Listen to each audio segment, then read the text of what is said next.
The head of the Vine clan is young and handsome, and he never ages. All those born Elvador must prove their worth to the head of the clan. If you fail to do this, you can consider yourself a loser and become food for the tree.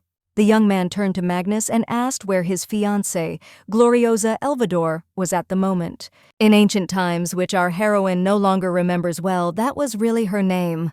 The Vine clan, the flower people who grow special flowers, an isolated, powerful family with a proud and thousand-year history.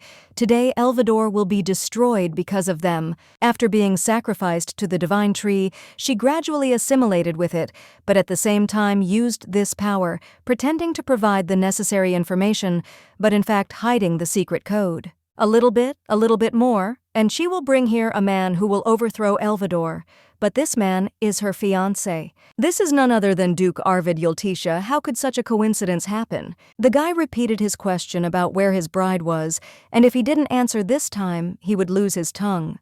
The young man hissed that this girl was behind the curtain that was behind him.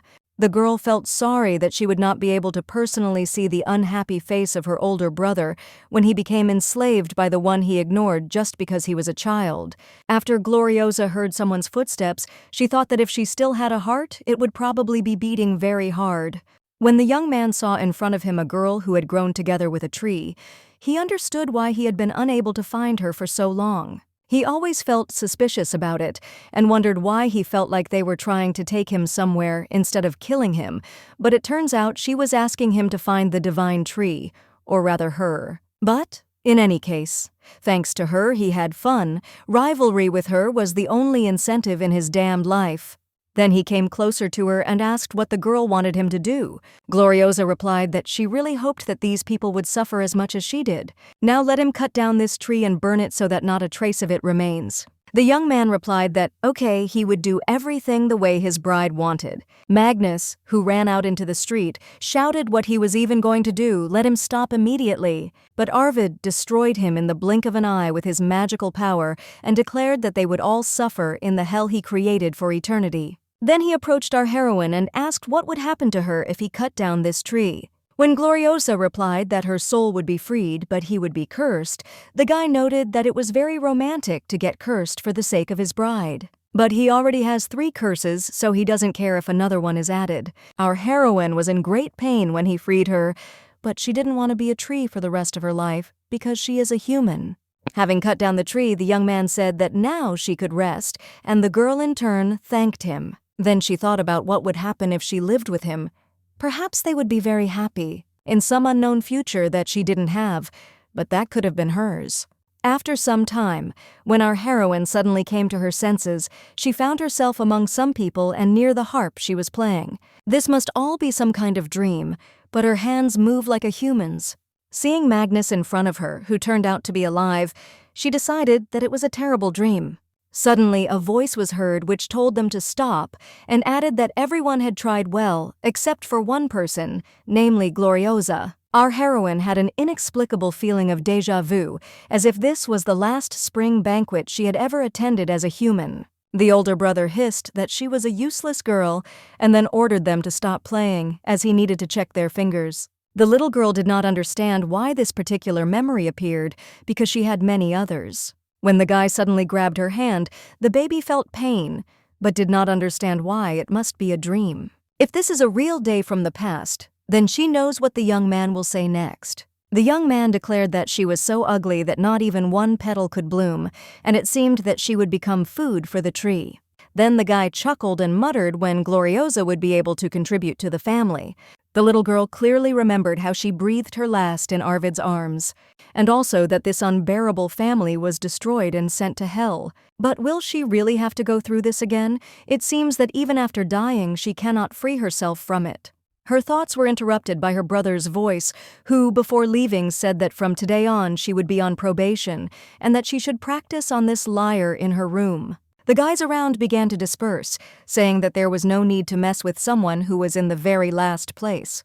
Suddenly the girl laughed loudly and thought to herself that everything couldn't be exactly the same. All the information she saw and heard when she was a sacred tree remained in her head.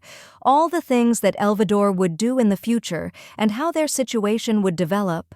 Is this a gift from Arvid? He is the greatest magician in history, so he can probably turn back time. Thanks to him for saving her in her past life, but this time she will help herself. And also, she is going to meet him. Elvador of the Vine clan had special abilities, namely flowers bloomed on their little fingers. As their abilities developed, a mark would appear on their nails, and each flower would have a unique power. Only after all the flowers had bloomed would they be recognized as members of the family, so the children would make every effort to make them bloom. They usually bloom by the age of 12, but in hers they had barely begun to bloom at the age of 14, and even then she had no special abilities. Of all the 37 children of the previous head of the family, she was the most useless, and was eventually abandoned as fodder for the tree. Looking at herself in the mirror, the little girl was convinced that this was really not a dream. She really became human again. And also her abilities returned to their previous state, only a bud was visible on the nail. But suddenly a flower appeared right in front of her. The little one was surprised that she really had not only memories, but also abilities. However, the power of her flower is a flower flame that cannot burn anything. It only looks luxurious, but in fact it is useless. What should she do with it now? There was a sharp knock at the door, so our heroine realized that she needed to hide the flower as quickly as possible. It turned out to be a servant who asked what she was doing there at all and why she didn't practice playing the lyre. This woman's name is Noma. She is her nanny and maid, as well as a spy who reports to Magnus about her every move. When the maid said that she needed to sit down and play quickly because the baby was only giving her more work, Gloriosa replied that she wouldn't. The woman was taken aback and asked again what she had just said. In what sense would she not train? Had she gone crazy or something? The little girl replied that maybe, but she might say one more crazy thing: Noma is fired. The maid chuckled that she was absolutely crazy. How could she possibly fire her? Because it even sounded incredible. But suddenly the girl added that she knew that the maid was stealing women's jewelry. Let him not even think about escaping, because she knows that they are under this bed, so she offers a deal. The woman will cover for her when she needs it. Noma immediately screamed that this was slander. The little one retorted that it was she who was stealing the jewelry, or else she had decided to set up her mistress. Out of fear, the numerous children in the house kept their distance from each other, and since she was the most useless of them all, she was simply despised. No one went into her room. No one except this woman, only after our heroine became a sacred tree, learned that she hid the stolen jewelry in her room. However, even if the truth came out now, no one would doubt it. But the little one was forbidden to approach the other hostesses. But with Noma, it will be different. Death awaits her. The maid is very stupid. And what's even more stupid is that the little girl in the past really tried to make her love her. But the maid was always indifferent, yet she was the only person who was next to her. However, the girl would no longer act so stupidly, after which she declared that she was going to go to the First Lady. She will tell her that someone is stealing jewelry and that she has 4 accomplices. Let her think about which of these 4 will confess first, because it was she who was in charge of everything. Servants who have worked in Elvador for a long time must be smart to survive. They must know what is safe to touch and what should be absolutely avoided. The maid didn't understand what had happened to her at all. These were no longer dead eyes. They were eyes that radiated a bright and vital force, as if overnight she had become a completely different person. Gloriosa asked if she had anything to say and noted to herself that she was smart. It was time to choose. After thinking for a moment, the maid addressed her respectfully and asked if she wanted Noma to do something for her. The girl ordered that she go to all the other servants and tell them to come to her one by one, secretly. And let them also beware of the cannibal. There is no guarantee that only Magnus can make him bloom. A few days later, the little girl was lying in her bed and wondering if Noma was really that scared. Since she is Magnus's only sister, the maid must have thought that the baby might also raise an ogre. Our heroine suspected that the woman would want to run away, taking all the jewelry with her, because she was capable of such a thing. This was a plus because in the end, everything worked out well, because now there were fewer eyes watching her. She managed to attract several more maids thanks to the information Gloriosa received when she was a sacred tree. But the problem was that its flowers were not capable of burning anything. They only left soot behind. This was one of the main reasons why she was chosen as food for the sacred tree. I wonder if her abilities have changed since returning. She doesn't know the details, but it's clear that the regression has affected her body. Her whole body hurts. Because of the high temperature, it's very good that she's on probation now. Then she decided that she needed to eat something to cheer herself up, and she saw some note under the plate. It was said there that a guest from the Duchy of Yulisha would arrive very soon. Today was the only day of the year when Elvador opens its doors and welcomes guests. There will be a grand spring banquet, the day when Arvid will arrive at the estate. On this day, all 4 duchies of the empire are invited: the family of the north and connections, Gaios, Elvador, the flower family of the east, Anas, the family of the chronicle in the west, and the star family of the south Yulisha.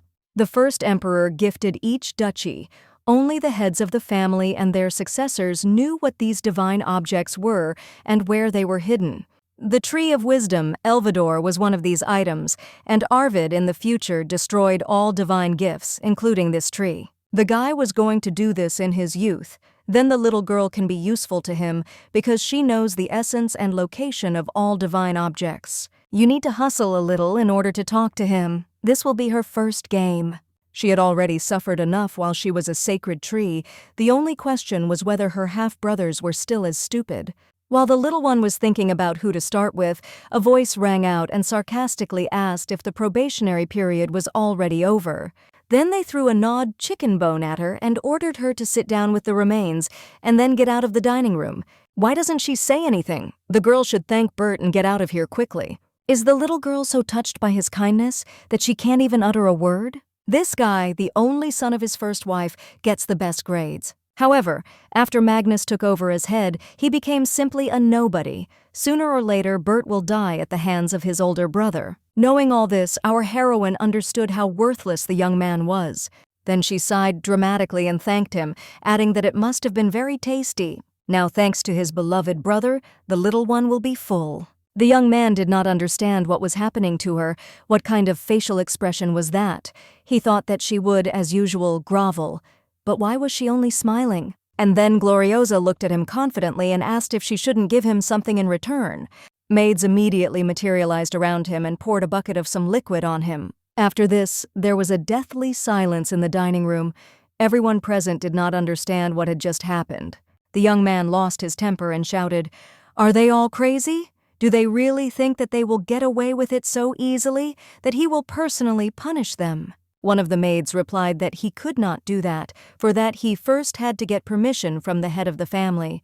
And the words he just said can be considered as a challenge to the authority of the head of the family. The little girl added that if her brother continued to behave like this, she would have no choice but to report everything to the head of the family. When the guy shouted that he should just dare to do that, did he really want to get spanked? Gloriosa noted to herself that no matter what he did, it would be useless. In this life, unlike the last, absolutely all the maids are on her side. She knows everything about everyone who eats and sleeps in Elvador. Their families, their desires, so making them your puppets turned out to be not so difficult. You just need to use the carrot and stick correctly. After which, she asked why the young man was so angry, since he had received first place undeservedly. The young man knew all the answers perfectly well in advance, and that is why he was victorious. It is because of this that Ayla has always been only in second place in this ranking. When Bert asked in surprise how she knew about this, the girl stated that he did not even deny anything. The girl lost her temper and started calling him unflattering names, shouting that it was not for nothing that it seemed strange to her. Then, our heroine decided to proceed to the second part of the game and headed towards the window, after which she stated that they would have to get stuck here for some time. Let them not even think of running away, for it is impossible. All the doors leading outside are locked by the maids. It's better to avoid windows if the guys don't want to burn alive. After which she jumped out and noted to herself that her body had not yet fully recovered, as it was difficult. They can only be locked up for a short time, so there is not much time. If they do not appear for a long time, they will start looking for them, so you need to hurry. It was necessary to move along the street crawling in order to remain unnoticed. Suddenly, her nose started bleeding, and the little girl realized that she was too tired because it was the first time she used her ability, so it was quite logical that it was a blow to her body. In addition, our heroine's endurance was initially very weak. Then memories came flooding back to her of her mother asking what had happened to her daughter, whether she had gotten hurt somewhere.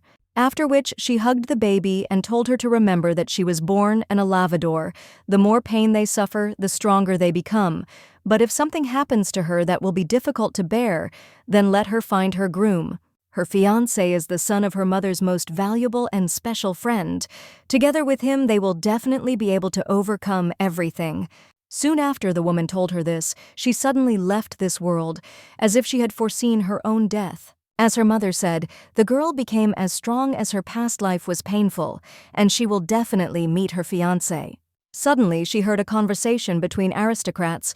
One of them said that he had heard that her son had distinguished himself in hunting competitions. Gloriosa noted the shiny silver hair. She only saw his back, but even by his voice she can determine who it is, none other than Arvid. The little girl was very happy that she was able to find him faster than she could have imagined. But how could she approach him? The guy continued that he heard that he had amused the crowd by shooting arrows in the wrong places several times. The woman did not like this, and she objected that her son had a gentle temperament, so he was not able to shoot the unfortunate animal. He simply knew little about it. The young man asked him to forgive him if he had offended her in any way. He thought that they would also like the story about her son, since they were talking so animatedly about the young lady whom they had never even seen. While the little girl was thinking about what they were talking about, the woman screamed that she didn't know why she had to listen to his insults. She had never met her, but the information was true. Moreover, this incapable younger sister of the head of the family was nowhere to be seen even at the banquet, and the girl immediately realized that they were talking about her. If Arvid stood up for her, then it turns out that he also knows that she is his fiancée. The young man bowed and added that he hoped that her son's hope of becoming a royal knight would not come true. Goodbye. Our heroine noted that he was heading into the forest, so she needed to follow him before she lost him. But suddenly a man shouted that he would go right away and teach this puppy good manners. Gloriosa realized that he could really hinder her now, so she decided to act. Therefore, on the table near the scandalous man, flowers immediately appeared that glowed brightly. The women began to panic that everything around them was burning, and now the same thing would happen to their dresses. Using this distraction, the little girl ran into the forest thinking that the guy should not have gone far. Suddenly, she heard the voice of Magnus's escorts, who were discussing that this was because the head of the family was also very sensitive after all. Who could come to such a place? It was all very annoying, but they needed to look at everything quickly. Our heroine understood that if they went in her direction, then everything was lost, but she could not get caught by them in this way. What should she do? Suddenly one of them said that he heard some sounds, as if something was moving behind the tree. The little girl understood that if they caught her here now, then all plans would come to an end, but she didn't even have anywhere to run. When the young people looked behind the tree, they saw no one there. They were very surprised, because they were sure that there was someone there. While they were discussing that it must have been a squirrel, it turned out that the little one quickly climbed up a tree. After they left, the little one noted to herself that the tree had saved her, because at the most tense moment, it had grabbed her and lifted her up. When asked why it helped her, the tree replied that it would always be on her side. The divine tree is a being that controls all the plants in the world, and she still has the power of the divine tree. The flower's abilities are minor, but with this they will be useful.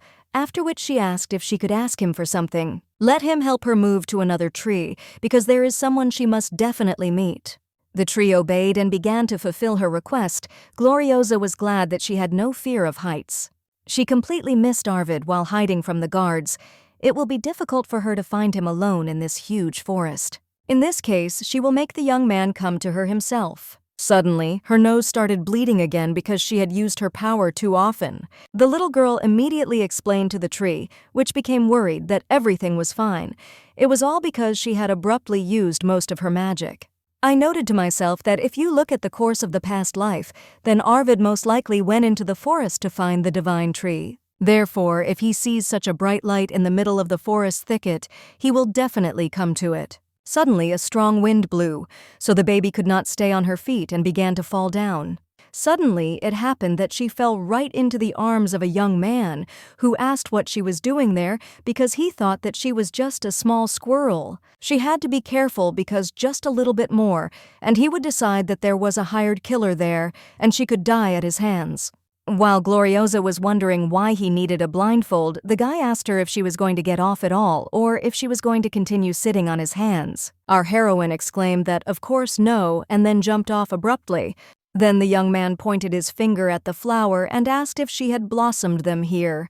The girl thought that he could not see anything because of his bandage, after which she replied that this flower was called Gloriosa and that her name was the same, and silently she prayed that he would please say that he knew her. The guy immediately broke into a smile and stated that it turns out she is his bride. The little one didn't even have time to rejoice that he knew who she was, when the boys heard a cry that the young master must be somewhere here. These were her elder brother's soldiers, who had arrived here earlier than she had expected.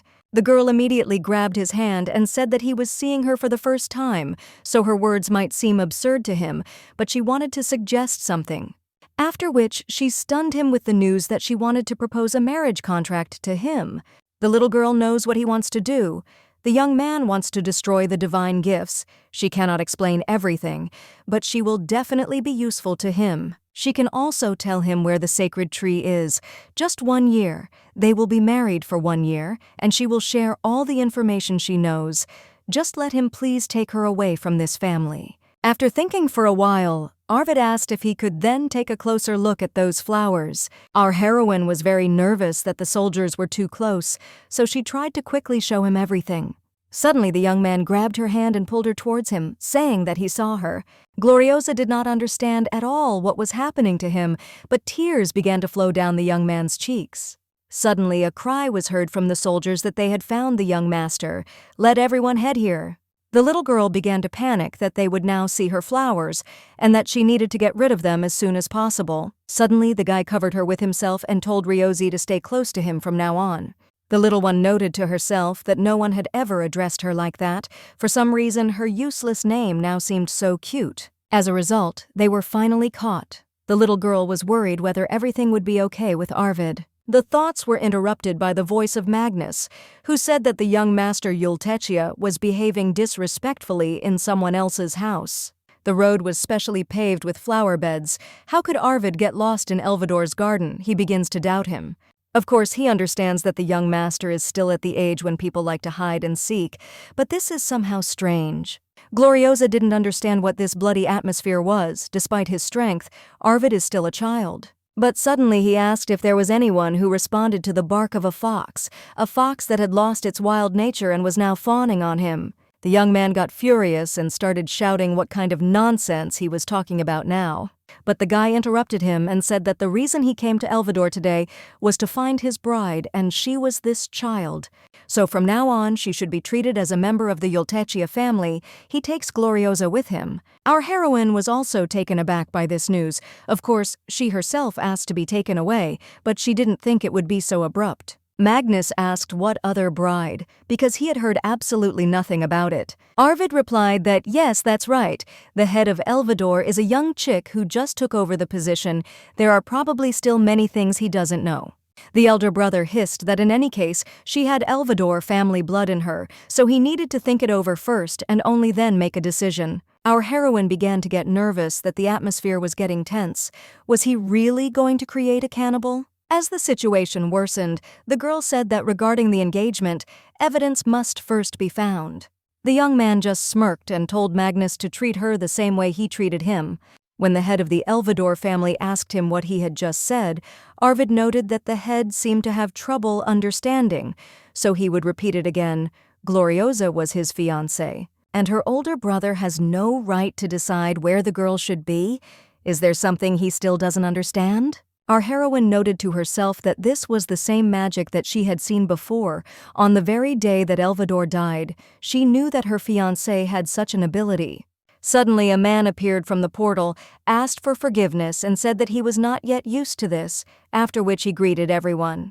His name was Helbert, who is the chief butler of the Duke of Yulisha, and he came to Elvador at the call of his master. The knights did not understand how this was even possible, since the journey from Yulisha to Elvador takes 2 months. Magnus started getting angry again and asked what the matter was. Should it really be worth such a fuss? The man replied that, of course, let him look at this paper first. The young man explained that this was a confirmation of their mother's friendship. The butler added that if he looked closely, he would be convinced of the veracity of the words of the representative of the head of their family. It dawned on the little one that right now, Arvid had all the power in his family's hands, which is why he was acting like that with her older brother. It turns out that her mother foresaw all this and left the papers to Arvid, because otherwise Magnus would have already stolen them. After studying the paper, the guy said that he understood everything, but while they were still too young, it would be nice if they just saw each other once a year. Arvid asked who said that. The young man will marry her today. Let him prepare the documents immediately. Magnus flared up, jumped up from his seat and shouted, "What nonsense is this? He allows himself too much," but was immediately bound by Arvid's magic, who stood up and asked what. If he asked for his permission, there is no need to test his patience. There is no need to try to stop this. Ryozi will be with him while the marriage documents are being prepared. After this, the butler took the little girl by the hand and said that it was time for them to go. The girl noted that Magnus lost. Finally, she will be able to say goodbye to this damned Elvador. She has been waiting for this moment for so long. Arvid's confidence extended to her as well, and the guy asked her if she was scared, since she was going to a place she had never been to before. When Gloriosa replied that she was not afraid at all, the young man noted that she was very brave, and the girl could not be more happy that she could now live a new life, the life of a human being and not a tree. After some time, the girl thought that she still had abilities from the time when she was a sacred tree. She speaks all 7 languages fluently and remembers very well how each country was born and how its history was erased. Ideas that will shake the entire empire in the future, and promising talents from each family, and she also knows how to use all of this. But what Arvid is offering her now simply doesn't make any sense, and the young man asked what was going on, whether she had any questions. Looking at the cake in front of her, our heroine did not understand at all how to eat it. If she did something wrong, she would ruin this whole beautiful form. Even before her reincarnation, she had never eaten such wonderful food, so she replied that she couldn't eat it. The guy asked why, because he thought she was hungry. Gloriosa explained that she doesn't know how to eat such a luxurious food, and that this cake isn't even hard. She feels like she could break it even with a knife. Suddenly her stomach began to rumble treacherously loudly. The little girl was finally convinced that she had become a human, because when she was a tree, she didn't even know what hunger was. The young man told her to sit closer to him so that he could feed her and show her how to cut it, and in exchange the girl would bloom the flower one more time. When the little one immediately fulfilled his request, the boy said that it was very good. Thanks to her, he could see perfectly. Gloriosa asked whether her flower illuminated the entire space in front of him, and the young man replied that it apparently did. Our heroine smiled and said that she was very glad that she could be useful to him. After all, everything that has no value is thrown away, and she does not want him to throw her away. The young man silently handed her a piece of cake, and the girl objected that if he told her how to do it, she could eat it herself, but Arvid wanted to feed her, so he asked her to eat quickly because his hand was already tired. After eating a piece, the little girl admired how delicious it was. It felt like it was made from angel wings and clouds. The young man was amused by this and said that his bride was expressive in her expressions. Gloriosa noted to herself that they were still in Elvador's castle, but just being around him made her feel very calm. Their idyll was interrupted by the voice of the butler, who announced that he had brought the marriage documents prepared by Elvador. Then they began to read what was written there, namely, that a wedding of the appropriate level between the 2 families would take place after reaching adulthood. If after this Gloriosa wishes to divorce, then so it will be also. If she does not become the legal owner of Yulisha, then the marriage will become invalid. The little one noted to herself that in any case he had set such conditions, not knowing that this was an arranged marriage for 1 year, but she didn't even think that Magnus would let her go so easily. Also, a little earlier, during their conversation, it seemed to her that Arvid whispered something else in his ear, whether it was a secret that could deal a fatal blow to Magnus. She was a sacred tree, but she didn't even know about this information. She was very curious, but now everything is fine anyway. The guy said that it was possible to sign it. For now, it was enough for her that she and the young man would soon be able to leave Elvador together. Our heroine was incredibly happy that she would soon be able to go to Yulisha. Sometime later, when they arrived at the estate, the butler said that he did not know that he would bring her here immediately. Even if she is his fiancée, isn't it customary to meet her once a year? And besides, he knows very well how cunning the head of the Elvador family is. Magnus is a shameless man who aims at the imperial power and is especially loved by the regent for his appearance. In addition, due to their disgusting custom of using people as food, they have a bad reputation in the imperial castle. The next head of the Yulisha family will soon be determined. But who would have thought that at such an important time Arvid would bring the man's younger sister into the house? He dares to ask why the guy made such a hasty decision. The young man told him to take this flower in his hands and bring it right to his face. When the man carefully did what he was told, the young gentleman reported that he could see him perfectly well. It turns out that the butler had been growing his mustache for a long time. Helbert could not believe that he could actually see, despite the curse. In his will, the first emperor wrote that the entire Yulisha family would be cursed. Because of this, all the children of this dynasty suffered, and especially Arvid. He has 4 curses. Since then, he has lost his sight. Because of his damaged body, he vomits blood, and all living beings are afraid of him. And lastly, since birth, he has been deprived of a certain part of emotions. Of course, even if he cannot see anything in front of him, he is able to see the truth in the stars and space, and thanks to his developed senses, he can live an ordinary life using only 1 cane. But there are things in the world that are much more beautiful if you see them with your own eyes. Has this really become possible for the owner? Arvid added that a miracle had happened to him. If it had not been for this miracle, he would have suspected that bringing this child closer to him was Magnus's plan. But for some reason this little girl gives him sight. Miracles cannot be controlled, so he had no choice but to believe. Now he sees only what is next to the flower. However, at least he can see something. The butler burst into tears and picked up that he was absolutely right.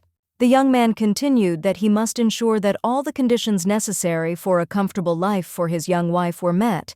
Power always has a price, and he must pay the appropriate price for this flower. Also, let him be careful that no one treats her as a spy. The guy trusts her. If they do not want to challenge him, then they will also have to trust her.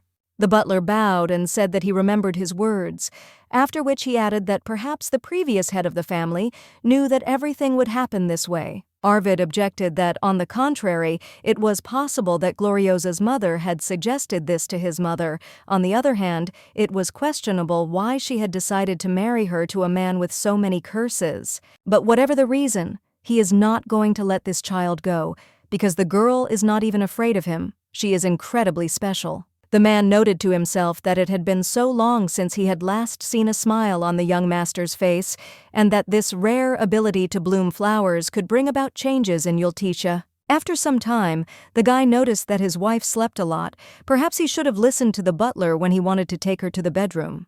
It's all just amazing. He brought his wife back to him from where he was going to break off the engagement.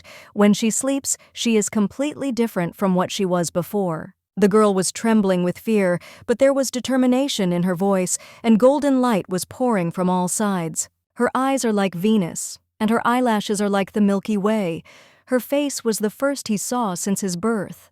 He really wanted her to wake up soon and show him her eyes again. Sometimes she looks so happy. For him, these are special moments.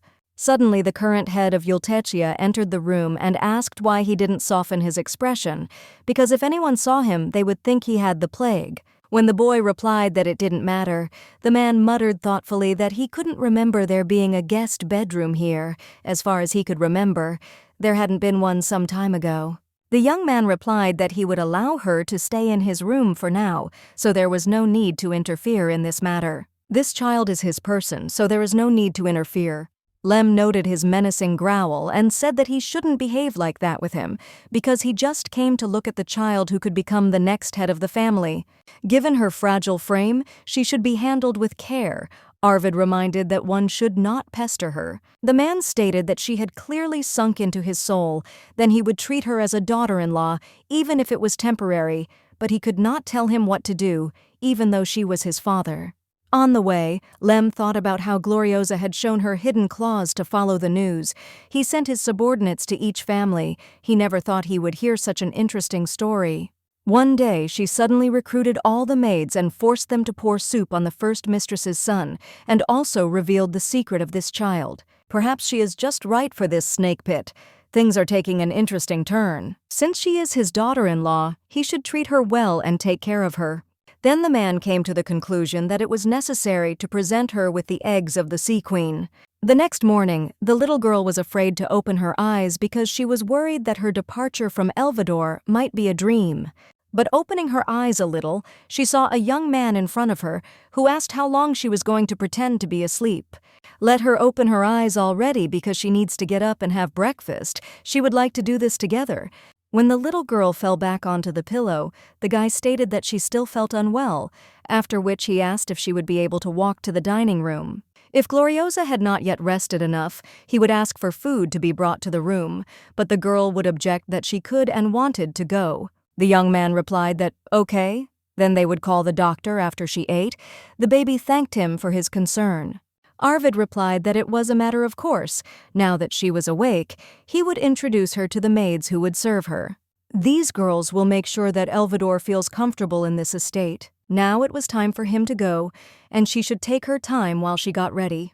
Moving the screen towards her, Linda and Anne said that they were very honored to meet the little lady. Phoebe and Brill added that they would be happy to serve her from today on. The baby was grateful, but did she really need so many people? The peculiarity of Vine is that a representative of this kind is clean and fragrant, even without taking a bath. The girls admired that she was simply beautiful. How could one be so beautiful? Her hair was like a sunset, and this dress would suit her very well. Our heroine did not understand why they were behaving this way, after which she said that she was also pleased to meet them, but she was not little. She would soon be 14. The maids were horrified because they thought that she was no more than 9 because she had such a small body. At first, the little one didn't understand why they had gotten her age so wrong, although she grew up in a family where she couldn't eat properly, so her growth was very slow. Then they brought a mirror to her and said that they were finished. Did she want to look at herself? Let her say if she feels uncomfortable. But the girl replied that she liked everything very much. Since these clothes were prepared especially for her, she decided that she should go and thank them. It was the first day in a new place, the first day of a new life that she had dreamed of so much, an opportunity that she had caught with her own hands, so she would never let it go. The baby really won't suffer anymore, that's all she thought about as she walked. But when she entered the dining room, she could not understand why there was such a tense atmosphere around. A few hours ago, the maids were discussing that the master's bride had arrived, but it was somehow too sudden. One of them exclaimed, "What kind of girl must this be, so that this terrible man could marry her in one day?" And then they even wondered if this might be a kidnapping. After this, the thought came to their minds that she was as scary as Arvid. They say she came from the East. Does anyone know anything about Eastern cuisine? What if she doesn't like Southern food? I just want to run away right now. The maid immediately stuttered and said that she would tell her about today's menu, namely, soup with stewed scallops and parsley, marinated tomatoes with cheese, and lamb steak with potatoes. While the little girl was getting ready to try it, the maids prayed that she would like it. But in fact, they had nothing to worry about at all, because the little one immediately said that it was delightful. The girls immediately breathed a sigh of relief and began to think that perhaps she was not as scary as they thought. When the guy offered her to try a steak, the maids noted that even the master became softer next to her. They immediately wanted the girl to stay with them forever and become their mistress. They were confident that this little girl would be able to re-educate their young master. After some time, our heroine thought that it was very tasty, although she felt awkward from these strange looks. When the young man asked her if she liked everything, Gloriosa replied that it was a real heavenly banquet. She noted to herself that she needed to be careful, because she had been hungry for a long time, and she could get sick. But she was fine. It must be because she had put in a lot of effort to get here. Elvador must definitely repay for such a luxurious table, after which she asked what she could do for Arvid, something that could help Yulisha. The guy replied that what she should do at the moment is to restore her health. When the girl objected that she didn't quite mean it that way, the young man retorted that she should, absolutely. Therefore Gloriosa answered that, good, and asked what he would do then. The young man answered that he had to work. It was time to take care of the documents. When asked if she could watch too, the guy replied that she would probably be bored, but if she wanted to, then fine. After which, he ordered the butler to make room for the girl in his office. When they went out into the corridor, the little girl extended her hand to him and suggested that they hold hands. She worries that he is uncomfortable when walking, but she really wants to do something for him. Then she realized what she had just said. After all, this was his house. What inconveniences could there be? Moreover, how could she help him when she didn't know the interior layout? But the young man took her hand, thanked her for her help, and added that he appreciated it very much, after which he suggested taking a walk in the garden, while Helbert prepared a place for her. The girl noted to herself that despite the fact that Arvid could laugh at her in this situation, he took her hand. This guy is very kind. The young man said that the garden was in that direction. It could not be compared with the garden in the east, but he hoped that she would like it. The little one exclaimed that she was sure that it was no less beautiful. But when they went outside, our heroine saw that it was completely destroyed and withered. The young man said that they say that it is even better there at night, although he had never been there at such a time. The little girl noted to herself that she definitely didn't know anything about the garden. Under no circumstances should she plant flowers here. Why had things reached such a point? Then she smelled a salty and slightly fishy smell. It was the smell of the sea. Maybe they watered the plants with water from it. The young man asked why she had become quiet. Perhaps some problems had arisen. But the little one replied that there were none. It was just so beautiful in the garden, so she was walking around admiring it. The guy replied that she could calmly look around because now it was her home. Our heroine asked for forgiveness and asked if she could take care of this garden for a little while. Realizing that she was becoming emotional, Arvid said that if her body was fully restored, then she could do whatever she wanted. Therefore, you cannot worry and cry. In this place, no one will see it. The little girl had tears running down her cheeks, and she couldn't calm down, apparently because the guy spoiled her with his kindness. In this place, Gloriosa wants to revive both the garden and her life. After some time, the butler announced that this time he had brought him a cake, but the young man told him to give it to the bride. The little girl thanked him for the cake and noted to herself that she couldn't even open her eyes. She had cried so much. Who knew that they would prepare such a place for her? Now I feel somehow awkward. Won't it become an obstacle to her work? And in general, it seems they went a little overboard with the preparations. There were flower decorations, a pillow, and a dessert. After which she asked him if it didn't bother him. After all, it was his office. The young man replied that it didn't bother him at all. In any case, it would belong to her someday. She can look through all the documents. He will say to bring documents with regular letters, in addition to documents with the alphabet for the blind. The butler reported that while they were eating, news came from the regent that the imperial family hoped that they would share this joy with them and congratulated them on such a significant event as a wedding. An order was also written that it was necessary to appear together at the palace to greet them. It was also said that if they come, then from now on it will be possible not to attend the celebration of the Day of Conquest 3 times. On the Day of Conquest, the head of the duchy and the heir from each family must appear at the imperial palace once a year. This is done in order to swear allegiance and bend the knee before the emperor. After the Day of Conquest, the father of his many wives always went to her mother, so she remembered it. At the moment, the Galaxios Empire is ruled by a young emperor, but he cannot exercise power as he pleases. In fact, power is held in the hands of the emperor's regent. It is noteworthy that the regent and the former empress were sisters. The former emperor married all the sisters from the same family. At this point, our heroine's older brother and the regent have been lovers for a long time. In the future, he will commit atrocities relying on her power. This must be stopped. Privatization of public roads within the empire, xenophobia, exploitation of orphans' labor under the guise of charity. The thoughts were interrupted by the voice of the butler, who said that the next problem was the autonomous region of Hux. The oasis had dried up and they could not understand the reason for the third month. The guy muttered that this was a problem. If the area couldn't function, this transport would stop running in the desert. When our heroine asked if they were talking about the Hux oasis, the guy replied that everything was correct. A piece of wood found nearby and an inscription in an ancient language were all the clues they had. The little one noted to herself that she knew about this event, one of Magnus's atrocities, the plan for drought and flood. Then she said that she wanted to look at this document because she thought that she could help in this matter.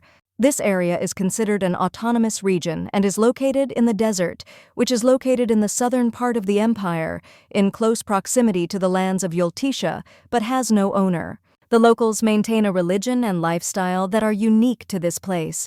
In terms of their mentality, these people are quite self-confident. Therefore, they tried to solve the problem themselves, but they failed and did not inform Yulisha. After studying the documents, the little one reported that the reason for the drought is simple. It's all because of forget-me-not. Let her order that a detective be hired and find out a couple of things. Does forget-me-not grow near the oasis? And if so, is there a person who matches the description she gives? The butler read that she had given the name Crossel Elvador, who was 22 years old, and that the forget-me-not flower had the ability to secrete and absorb water. Shiny, sea wave-like blue hair, pale skin, drooping bangs covering one eye on one side. This person is a close associate of Magnus, the florist, who has the strongest water ability. Most likely, he is hiding somewhere in the village. We need to move as carefully as possible. The guy asked if she could explain the reason. Gloriosa answered, because he is a very dangerous guy. You can't predict what will come into his head. Helbert noted to himself that it was true that flower growers had unique abilities. The abilities of such a famous person as Magnus were known to everyone, but the abilities of other flower growers were hidden by a veil of secrecy. And this girl just gave away such a valuable secret for free. The little girl continued that he has an aversion to people and has no moral values. But even so, he has outstanding powers, so his older brother likes to work with him. Using it, Magnus prepares his plan called Drought and Flood. The first point of the plan is an oasis in the village. The water absorbed in that place will be poured out in another area, and both areas will suffer greatly. Arvid added that in every region, droughts and floods are rising. With such a statement, he is going to drive the empire into a bad year and raise the prices of food exports from Elvador. Isn't that right? It is clear why her elder brother has set his sights on this village. He is aiming to own neutral land. Even if famine comes, they will not be able to receive support and protection from the duchy, nor will they be able to purchase expensive food, which will incur huge interest rates. And since they have a tendency to be independent, they will let you know about it late. It looks like cruel usury. Then the young man asked if it was okay that our heroine told him about this. When the little one sighed heavily and said that she told him she knew a lot and wanted to help, the guy jumped up to her and noted that she had a fever. You can't leave your body without attention. He should have guessed faster, after which he ordered the butler to call a doctor, but the little girl objected that she was just a little tired. The young man already thanked her for her help and said that she had helped him a lot. He would definitely grab Crossel so as not to disappoint her. Gloriosa noted to herself that if she captured him now, she would be able to stop the entire plan for drought and flooding. There would be no second chance.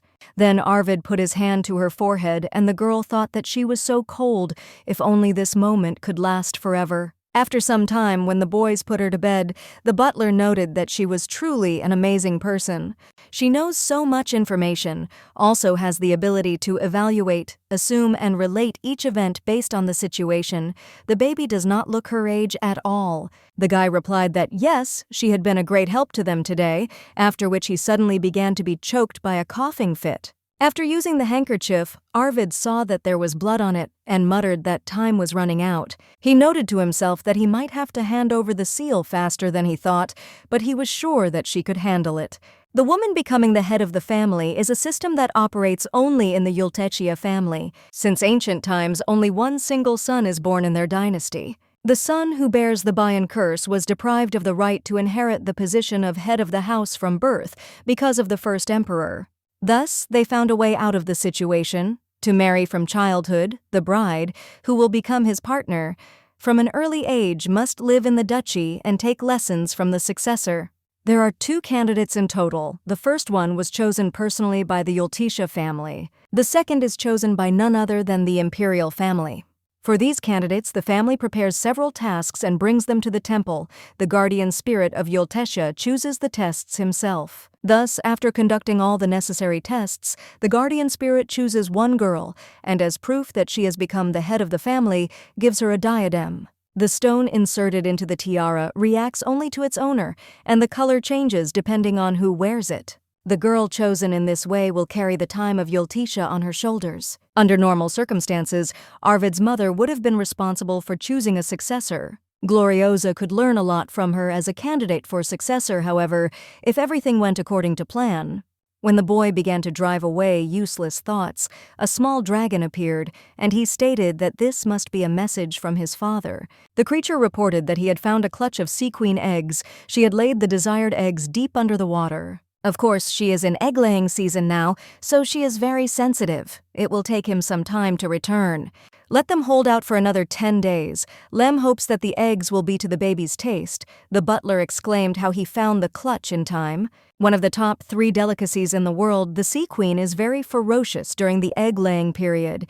Due to the difficulty of obtaining, the eggs are sold for gold, equal in weight to the egg. The boy replied that it had been a long time since his father had done anything useful, and that it would be necessary to send a little regent. He then called his assistant to him and asked how things were going in Elvador. Cullen reported that there was a fire, but no damage. However, since there are so many wooden buildings in the east, quite a lot of storage barns have been lost. The young man noted to himself, as expected from the Gloriosa fireflower, despite everything burning so brightly, this power was not capable of burning anything or causing pain. But he is different, so he feels that this is not enough, and earlier ordered the burning of Elvador's mansion. The subordinate added that, as he expected, Magnus seemed to be rather dismissive of his younger sister. Not only was she accused and criticized for trifles, but the lady was also not properly looked after and was treated with contempt by everyone. Arvid muttered that now it was clear why she still looked like a 9-year-old child. This information completely infuriated the butler, and he screamed at how one could be so evil and how they dared to torture a small child. The young man said that first he needed to calm down because he even had horns. Helbert came to his senses and asked for forgiveness. As he knows, this is a characteristic feature of minotaurs. It was difficult for him to contain his anger. The young man replied that he understood him perfectly well, so he also couldn't leave everything like that. After which he asked what business Magnus was working on at the moment. Let him get rid of all the small fish. The man replied that he understood that the little girl's elder brother was doing his best to use private property to pave the way. The gentleman replied that it was true that he could not leave this arrogant fellow alone, even if he failed. Then he snapped his fingers and many shadows appeared around the assistant, after which he added that they did not realize the value of Gloriosa and behaved with her in such a way, they will have to be made to pay for it. Let them go to the scene of the crime and kill everyone who bears the name Elvador. The butler fully supported this idea and shouted that it was necessary to get rid of them. Arvid added that this should be kept a secret from his fiancée. The girl would not be able to cope with this. It might seem quite cruel to her. The man replied that, okay, but they should talk to the lady about something else. Her rival is none other than the regent's niece. He means Miss Ayer Pick. The next day, when our heroine woke up, she wondered when she had managed to fall asleep at all. Her future husband told her that she had been examined by a doctor for some time. Then the girl watched with interest as the young man worked. Most likely, somewhere at this point she fell asleep. It probably wasn't easy to move her here. Through her sleep, she heard the guy say that the decision had already been made anyway, and it seemed like it was something sweet. Or maybe it was a dream. The girl could not fully understand as she was half asleep. Then she noted that thanks to the kind words she feels cheerful, so she needs to quickly plan further actions. Namely, to draw up a plan to destroy his older brother, whose main activity at the moment is the privatization of public roads. After the road is completed, she will use her power to block other roads with bushes and force him to use only her roads. Moreover, public roads are also the object of the regent, because her object is to be able to send soldiers to each of the families at any time to carry out military policy. The plan to combat drought and floods is to raise funds for the construction of this public road. Of course, if Crossel were captured, it could prevent both, but capturing him would be like touching the regent. It is necessary to tell Arvid about this and about some other events. First, the regent's charitable work to change his image. He will build an orphanage in Elvador, which will be run by Magnus, but this is nothing more than a ploy to use child labor in the granaries. And also the enslavement of other races. The elves were sold simply as decoration, and the minotaurs were used as gladiators. The elder brother was involved in all these atrocities. Maybe that's why she came back in time. From now on, the baby should remember only one thing: revenge. First of all, she will completely destroy her elder brother and stop his evil deeds. Then, if possible, try to lift the curse from Yulisha.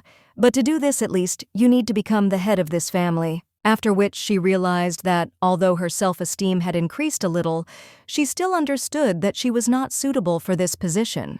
Suddenly, a maid appeared in the room and asked her if she had slept well, since she had been working hard on something since early morning. When the girl replied that everything was fine, the maid said that it was time to change then. Then they started showing her a bunch of different dresses and jewelry and saying that they would look perfect on her. The little one thought that this was a bit too much, but every time they do this, they look very happy. After a short period of time, Gloriosa was ready, and the girls admired how beautiful she was. After which the girl asked if she would like to see the mansion before breakfast. The girl replied that she would actually like to go to the library. The maid exclaimed that she was taking her there and began to explain that this was the main house in which she was staying, and that there were separate houses not far from here. There is a desert behind the mansion, so you shouldn't go outside alone, as it is dangerous. On the other side there is a sea with a cliff, so let her be careful. Our heroine noted to herself that the sea and the desert in one place, this is a truly strange place. The maid added that the weather was sunny today, so she could go running in the garden. The little one thought to herself that she had never run around the garden before, and with such endurance she would be found dead with a broken nose, so she decided to abstain. Brill carefully added that there are usually 2 candidates for the position of head of the family, but they are completely on her side. When the lady is around Arvid, he becomes really soft and kind. The lady is the only one who can do this, so she hopes that the girl will become the head and everything will continue in the same spirit.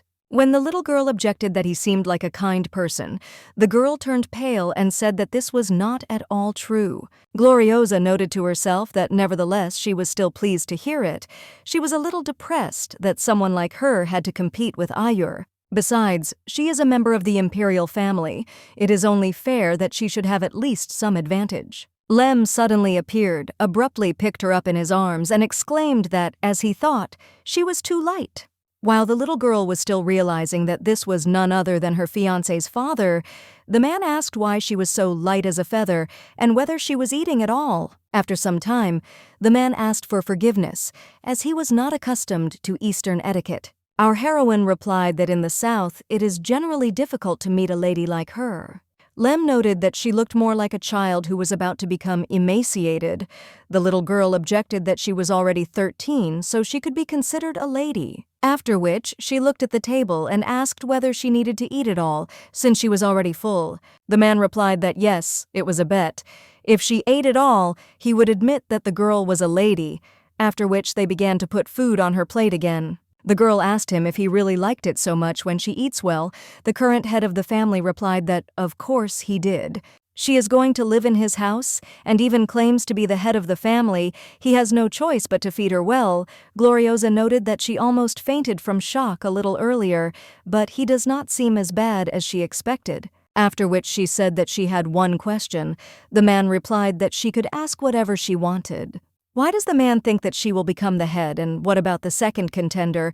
Lem answered that this is a very sensitive issue. First of all, his son values her very much. The current head of the family has never seen this little boy do anything for others. It's like seeing your mother, the first person in your life, and his son saw her, so it's clear that this is something special. The baby shouldn't have been so obviously happy about this, but she was just happy. Lem added that moreover he had no intention of choosing the candidate nominated by the regent, so it was quite clear who would become the head. Our heroine said that she was a bad child who was happy to hear this. Instead of sympathizing with Arvid's pain, she first felt worried. Maybe something was wrong with her. Her fiancé's father objected that there was no such thing as a bad child, and it was the same with her. In addition, the test evaluates the ability to make decisions and get out of a crisis while on the edge. In this regard, she must cope with everything well. So of course the keeper will choose her, and someday this will become her dignity. Then the little girl carefully asked if anyone at the estate looked after the garden. The man replied that as far as he remembered, Helbert was doing this. He is their butler and assistant and gardener. In general, he is responsible for everything. The little one was surprised to herself that they really don't have any system. When Gloriosa said that she would like to take this responsibility upon herself, there was a knock at the door and someone asked if he could come in. Our heroine immediately recognized the young man by his voice and was surprised why he was knocking on the door of his house. The father noted that he was just in time. It seemed that this little girl wanted to take care of the garden. There is no need to be upset that she told him about this. He knows that inside the sun is burning, even though he pretends to be cold-blooded. Arvid objected that this never happened. There is no need to be mistaken. Then the man stood up and said that if he continued listening to this, his goosebumps would not go away, so they had better go. The girl laughed and noted to herself that it was quite cute, and the boy asked if her father had bothered her in any way. Our heroine replied that, no, he simply fed her very tasty food. And as for the garden, as she already said last time, she wants to gradually improve it. The young man replied that no problem, he was completely at her disposal, but she could only take care of him after he had fully recovered. The baby objected that she was already healthy, but the guy said that the doctor thought differently. She needed to eat more, gain weight to become stronger. Gloriosa noted to herself that he often grumbled, but she felt that it was said out of concern and worry for her. Then the young man took her hand and said that since she had already eaten, it was time to take her medicine. A few days later, the man remarked that she must be sad that she could not immediately take up the garden. The little girl replied that his son's judgment was correct, so she had no other choice. Lem replied that okay, instead he would show her one good place, let her follow him. After some time, when they passed through the forest, the man stopped abruptly and said that it was here. When our heroine looked straight ahead, she was completely delighted. It was an orchard. The man explained that the garden looks the same, but everything will be different here because everything has been redone. When the little girl looked closely at the sign, she saw that it said the name Gloriosa Fruit Garden. Therefore, she was stunned and asked if this place was made especially for her. Lem replied that yes, every child should have their own secret place. The little one said that she had never received a better gift than this. Thank you very much for that. But the father objected that there was no need to thank him for this, since his son had organized everything. The little girl couldn't believe that all this was done especially for her. She was incredibly happy that she came to Yulisha. The current head of the clan added that this place is usually called the Land of Snakes. The girl asked why this name. Man, that this is something like a nickname. Just as Magnus is called a fox, the Yulisha family are called snakes. The little girl said that it was a bit strange. Snakes are usually used for bad purposes, aren't they? But Arvid and her father were very kind to her. She noted to herself that the trees also greeted her very kindly and said that they were glad to meet her. Lem added that there was something else he had to show her. Let him follow her. Our heroine thought to herself that no matter what anyone says, she only believes in what she herself has seen and experienced, and these guys, whom she met personally, are very friendly and warm people. After a short period of time, he brought her to the hut and informed her that it also belonged to her. Gloriosa was absolutely delighted, and the man said that she could decorate it and play with it as she wanted. Then he added that he was very glad that she liked it so much, but it was time for him to go and she should have a good time here. For some reason, the little one had the feeling that she had become even closer to him today. Is it normal to think that there is a little space for her in Yulisha? After some time, the doctor said that she seemed to be feeling much better than at the first examination. When asked if she could already start working in the garden, the doctor replied that it would be better to wait a couple more weeks. Now let him take today's dose of medicine. Gloriosa thought to herself that the medicine was so bitter and tasteless, she would never in her life put something like that in her mouth if it were not necessary. The young man immediately handed her a candy and said that she could eat it after taking her medicine. Still, the young man is very glad that now she looks more or less healthy. Nexa said that it was time for him to go. It would be helpful if she took short walks more often. The guy took note of this and immediately asked why they didn't go out and take a little walk. Our heroine objected that it was raining there. Arvid replied that days like this have a certain atmosphere. There is one place he wants to show her. But if she wants to rest indoors, she won't object. But the little girl exclaimed that she could go. The guy asked if she was really that happy. The girl replied that yes, it had been a long time since she last spent time with him. The young man told her to take his arm so that he could lead her into the garden. This embarrassed the little one a little, but she couldn't say that she didn't like it. From the side, the voices of the maids were heard, who said that they had brought her a raincoat and an umbrella because she said that she was going for a walk. When the girl thanked them and asked why they took only one umbrella with them, since they were going for a walk together, the maid replied that there was a reason for everything, so she could have a good time. After they went outside, the young gentleman said that before they went for a walk, he had news for her. Not long ago, they managed to get on the trail of Elvador.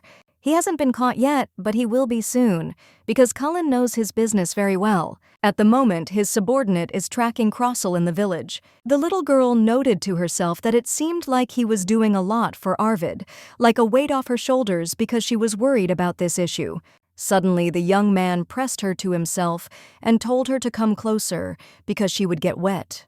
When they began to walk too close, the little one understood what the maid meant when she said that everything has a reason. The guy said he thought she would like the coast near her house. It wasn't raining that much, so there shouldn't be any problems. There was just one view that could only be seen at this time of year. Then he brought her closer to the cliff and told her to look down. This phenomenon is called the dragon's nest. They say that the dragon is preparing to rise into the sky. The girl exclaimed that it was simply incredible, and the young man asked her to be careful, as it was easy to fall. Arvid knew she would like it, because he had never seen anything like it himself. Gloriosa was a little upset that he couldn't see anything because of the curse, but it would be nice if they could see this scenery together. Maybe she can do something now, because she has been secretly training to grow a flower, and now she can make 2 buds at the same time. But what she is going to do is, of course, much larger in scale, after which she said that this is her gift to him. While the guy didn't understand what was happening, the girl thought that for some reason right now she felt confident that she could do it. After which she illuminated everything around with flowers, and the young man was able to see the sea, as well as the dragon's nest. Our heroine had a great desire to show Arvid what she saw herself. This was her only desire.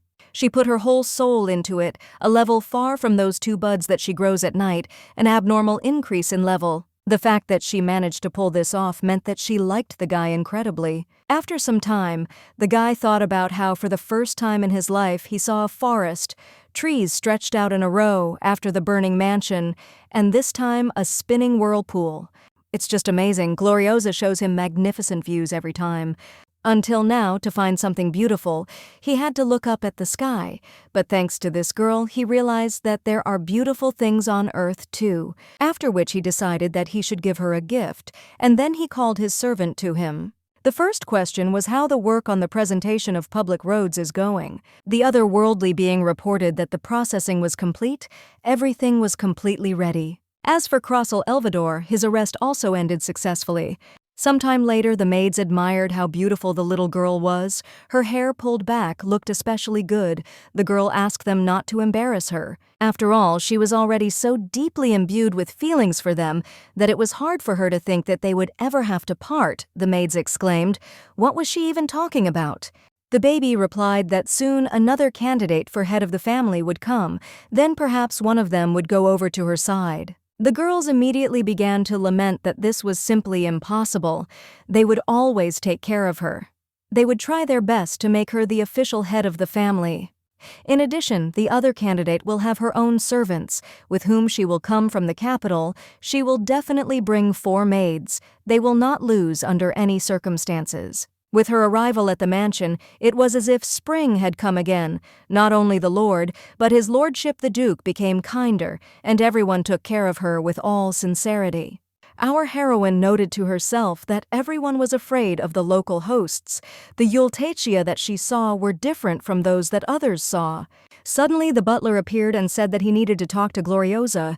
There is progress on the case for which she provided information, so the owner asked to take her to the outbuilding. The little girl immediately understood what was being talked about. It looked like that man had finally been caught. Meanwhile, Crossel was shouting how they even found him. Was this all Gloriosa's doing? What kind of story did this girl tell them? How dare she forget the mercy of her older brother?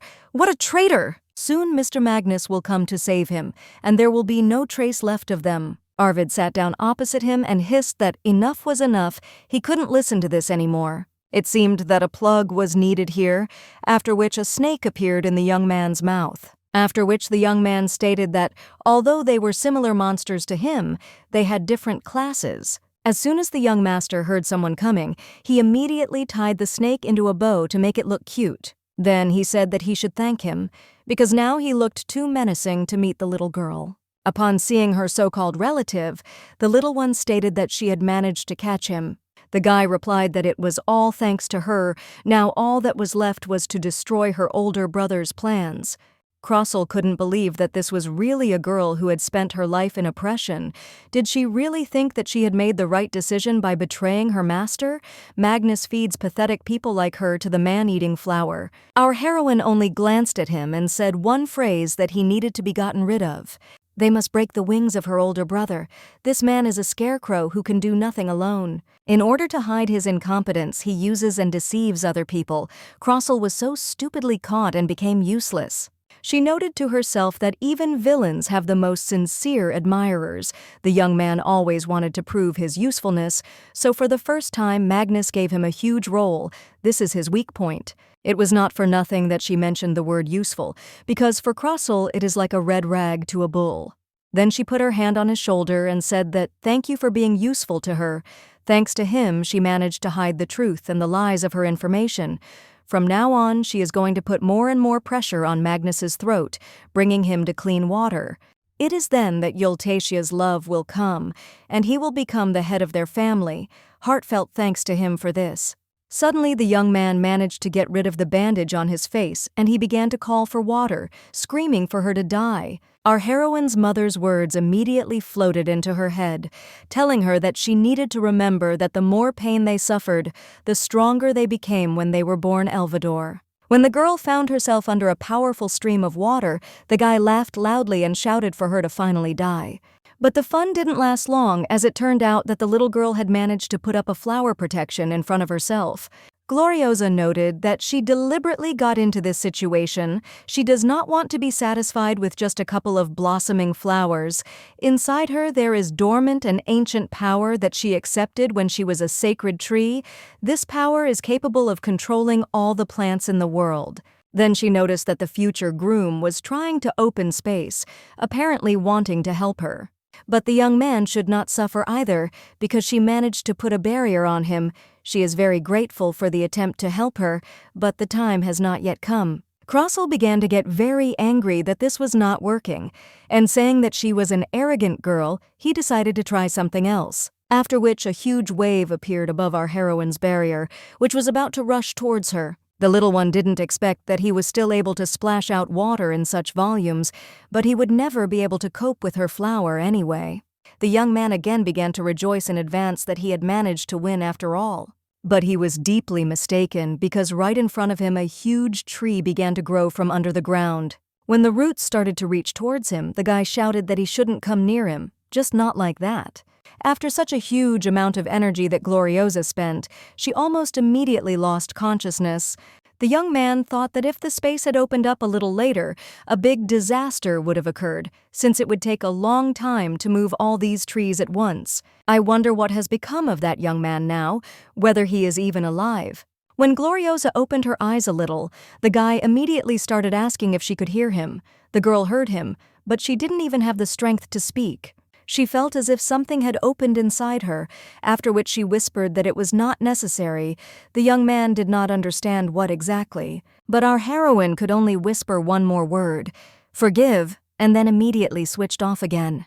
The young man kissed her head tenderly and said that now she could rest. While Gloriosa was unconscious, she began to dream that she found herself in a forest. Then she realized that this was an unusual forest.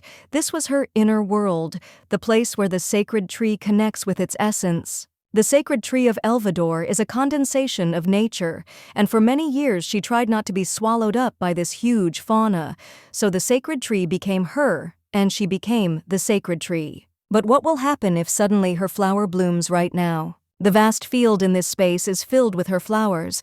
Now she can say with confidence that this place is now in her possession. The power of the sacred tree and the power of the Vane clan have completely become hers. If she uses this power, she can become the head of the family. Suddenly, she began to hear someone's voice calling her by name, and she could not understand who it was. After this, she came to her senses and realized that she was in her room. She was very thirsty. Next to her bed, she saw a young man who told her to drink first, and then they would talk. Our heroine immediately realized that in her dream she heard the voices of Arvid, who called her by name. Then the young man asked what it was all about, why she did something so reckless, why she didn't let him help in any way. The little one noted to herself that she knew that he wouldn't forget this so easily, after which she replied that this was done in order to save him, because the flower hurts her as a sorceress. Therefore, she could not enter the protective barrier that he was in. If she had entered, she would have simply burned up, so she decided to protect him. The guy noted that it seemed like the truth, but he was sure that she was hiding something. The girl asked to clarify what Arvid meant. The young man explained that the constellation of Libra is now shining in the sky. It symbolizes the truth. This means that she is still hiding something. Since the constellation of Scorpio reacts to her, then she was trying to overcome the border between life and death. Therefore, there is no need to lie to him. Let him tell the truth. The little girl noted to herself that, apparently, this is his ability. To some extent, she knew about it. She saw it in person for the first time. The young man asked her once again to tell the truth, because there should be no omissions or secrets between spouses. The little girl was very surprised that he said exactly that. She never thought that something like that would come out of his mouth. After which, she said that there was another candidate for the post of head of the family, so she wanted to develop her abilities before he appeared, so that she would not have to leave this place. Arvid said that she didn't need to worry about it. After their first meeting, he thought that he wanted to take care of her as the head of the family. If something happened to her, he simply would not be able to bear it. After these words, the little girl rushed to hug him. She asked the young man for forgiveness, and he said that it was fine, but they should promise not to do it again. Meanwhile, Magnus was freaking out about how this man dared to ruin his business. The guy lost the contract with all the famous people who are engaged in construction. He doesn't even know where Crossel is, who went to a neutral area. Only Yulisha are the only ones who could take such a step, but it is not so easy to find out what is happening in Hux. Is the little sister involved in this? Although it's just funny, isn't this girl mentally retarded? It can't be otherwise, after all, it was he who made her that way. She was always like a doll that would not dare to resist or rebel. I wonder since when the little girl deceived him. He just can't believe that this stupid girl was playing with him, Magnus Elvador. Suddenly, the voice of the regent's subordinate and his assistant Elot was heard, saying that it was enough. He needed to calm down. The young man shouted how he could calm down because this girl had teamed up with Yulisha and they had gotten around him. The most annoying thing is that this feeble-minded Arvid knows perfectly well about his secret. The subordinate took him by the hand and said that if he did not want to reveal this secret, then he should stop right now, after which he added that the regent had called him to her. It dawned on the young man that Octavia was still his ally, so he ordered a carriage to be prepared for him immediately. On the way, the guy thought that it shouldn't be like this. He needed the regent to need him even more.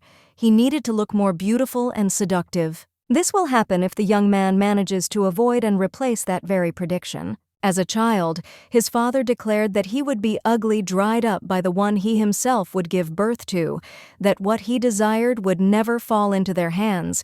He would not be able to absorb even the flower close to him. Glory will belong only to the one who gave it a name. The flame can only be stolen by soft words and attitude. Then he began to shake with anger again, because he should have killed this girl much earlier. To prove that the prophecy was wrong, he made the mistake of trying to convince himself that the girl's flowers were useless. It is very difficult for him to restrain himself.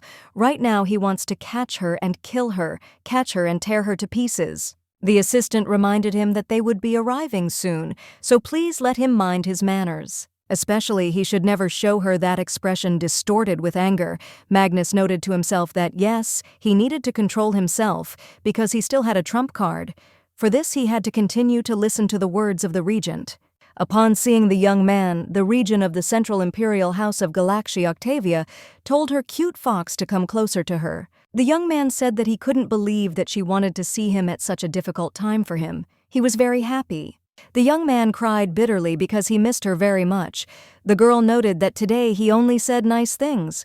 Magnus thought to himself that, no matter how you look at it, the empire was in her hands, only with the help of the saying that his father told him could she cancel the prophecy.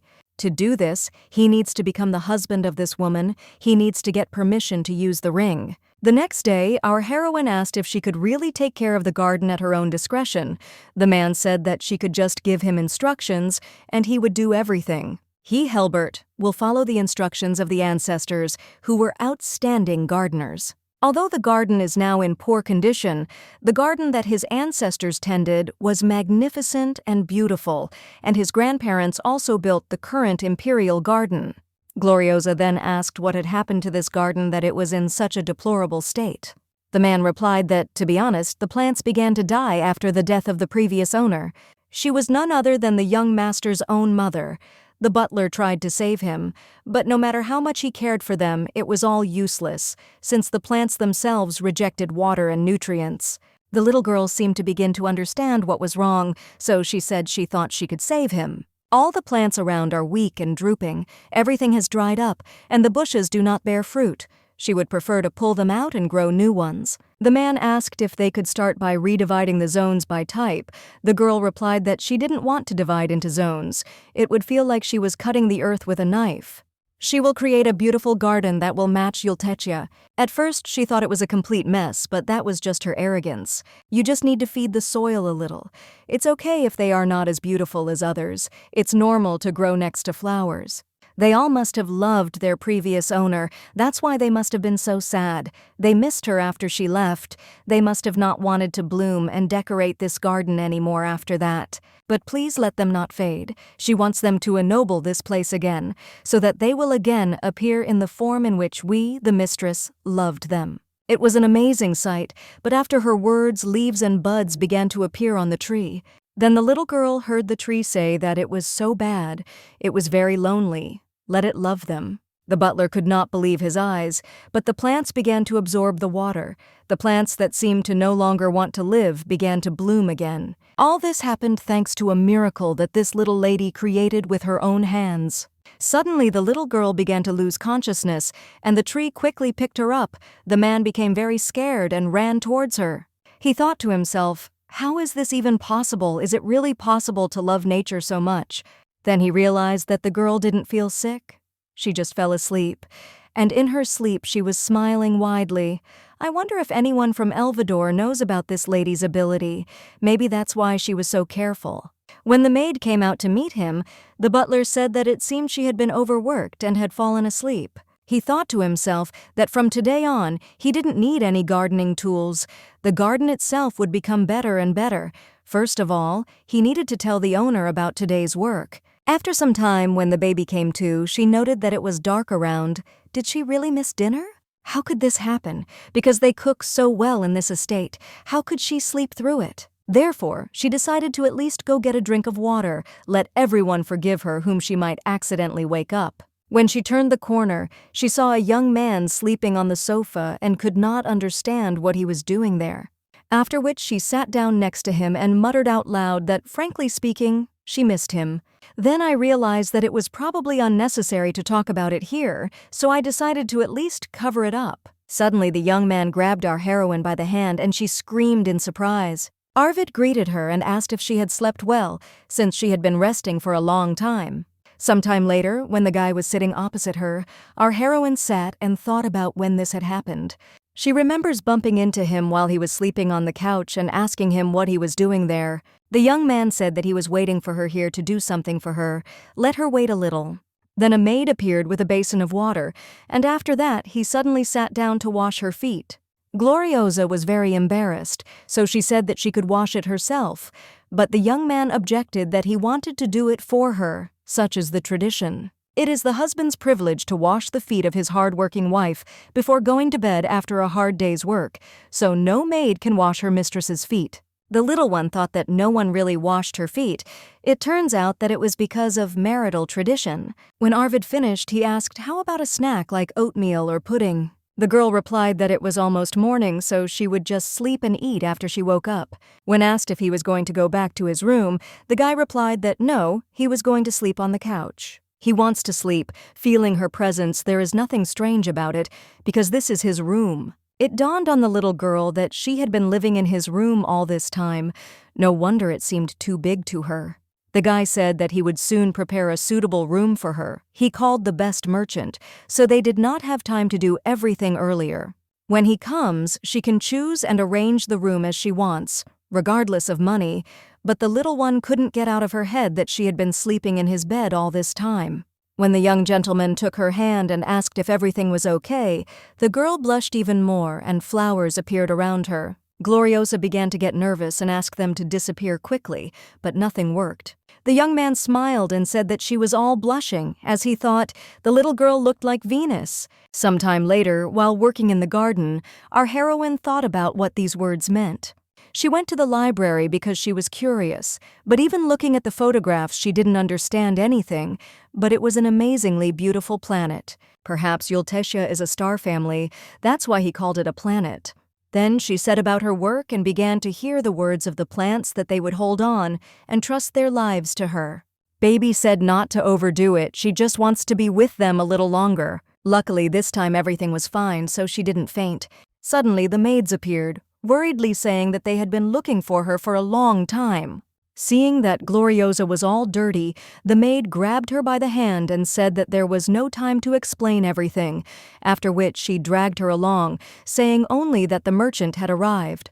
The little girl immediately remembered Arvid's words that he would soon prepare a suitable room for her. The guy called the best designer, so they did not have time to do everything in advance. She seemed to know who it was, the merchant who was nicknamed the Golden Hand despite being a commoner, a man who was determined not to bend even to sell his goods to an aristocrat. This is none other than the head of the trading guild, whose name is Retribution. In fact, this is the first time she meets anyone as a hostess. Meanwhile, the assistant was indignant that they had been waiting for more than an hour. Even the gentleman came in person. What kind of impudence was this? The merchant muttered that this pickled peach was amazingly delicious, so let Jen just eat it. The guy tried to object that the gentleman himself says that time is money, but the young man decided to shut him up and quickly treated him to a peach. Then he added that he was very interested in what kind of person this was who was a candidate for the role of mistress of the Yulisha house. He noted to himself that most people are afraid of Magnus Elvador. He is ruthless and also has a bad character, although in his experience he is nothing. Then he began to remember how at one of the events, he was told that the guys could not believe that he had climbed so high. Despite the fact that he was from common people, he had outstanding skills. But then they added that it was still doubtful. There should be a limit to the views that a commoner can express, whether it is really a matter of ability and not a coincidence. Perhaps this is his skill. It would be very interesting to see how long he could hold out. The guy noted to himself that once again they had decided that it was just a ridiculous coincidence. It was too obvious. It would be good if something new was said. Do they have no imagination at all? They could find fault with something else instead of discussing its origin. Suddenly a female voice was heard saying that she had also heard a lot about Mr. Rinnell. They say that he travels all over the world and brings with him only the highest quality things, personally selected by him. The woman thinks that this is much better than their aristocrats who only go to parties, or she is wrong. The young man noted that this was Magnus's opponent, Yulisha, a strong tone, an unwavering voice, and a direct female. The girl added that their family is looking after the merchant, so please let him continue to raise the status of the empire. The young man noted to himself that even her look was special. She looked with complete confidence. The previous owner of Yulisha was different from everyone he had met so far. What kind of candidate came to take the place of such a person? Can't help herself because she's too curious. He even met Ayor Pick, another candidate, but she failed to make any impression on him. At last, the butler announced that Mrs. Gloriosa Yulisha had arrived. The merchant thought to himself that it would be difficult to maintain the spirit of the former head of the house, but the new mistress could also bring something. He hoped that she would not disappoint him too much. Our heroine appeared next, greeted the gentleman and thanked him for having come such a long way, and now they could sit down and talk. His reputation is well known to everyone. She is glad that she can decorate her mansion with the best furniture that is so popular now. Richevel thanked her for such words, and added that he only has a small shop. The little girl replied that modesty was not always appropriate, but she noted to herself that, as she thought, she liked him. He seems to be pleasing, but will in no way behave too servilely, regardless of her age. They are careful now, because they are dealing with the aristocracy. As expected, this man is an excellent craftsman and the first merchant of the empire. He will become the best in the future, but it is not only for this reason that she has an interest in him. In her past life, when she was a tree, her elder brother asked her what he should do to destroy this merchant guy and his company. In fact, this young man was the one who taught Magnus a proper lesson. It was incredibly pleasant for her to see her relative going crazy from the impossibility of doing anything. Of course, it was because she helped a little with her power, but it was more because his ability and popularity were great. There must have been someone helping him. Knowing all this, she will be able to help Yulisha establish friendly relations with him, after which she asked if she had kept him waiting too long, let him drink tea first and eat. This is apple tea with cinnamon, which relieves fatigue. She also tried making nut cookies and cherry canapes. Jen whispered that even if she was a noble lady, a child was a child, and her tastes were the same, or in this way she was trying to ridicule them. The merchant objected that everything was quite the opposite, and let her wipe her drool before speaking. I noted to myself that these were snacks that could be eaten with hands. Even commoners who did not know the etiquette of eating aristocrats could eat comfortably. She was the first to start eating with her hands in order to eliminate the possibility of misunderstandings that could be taken as mockery.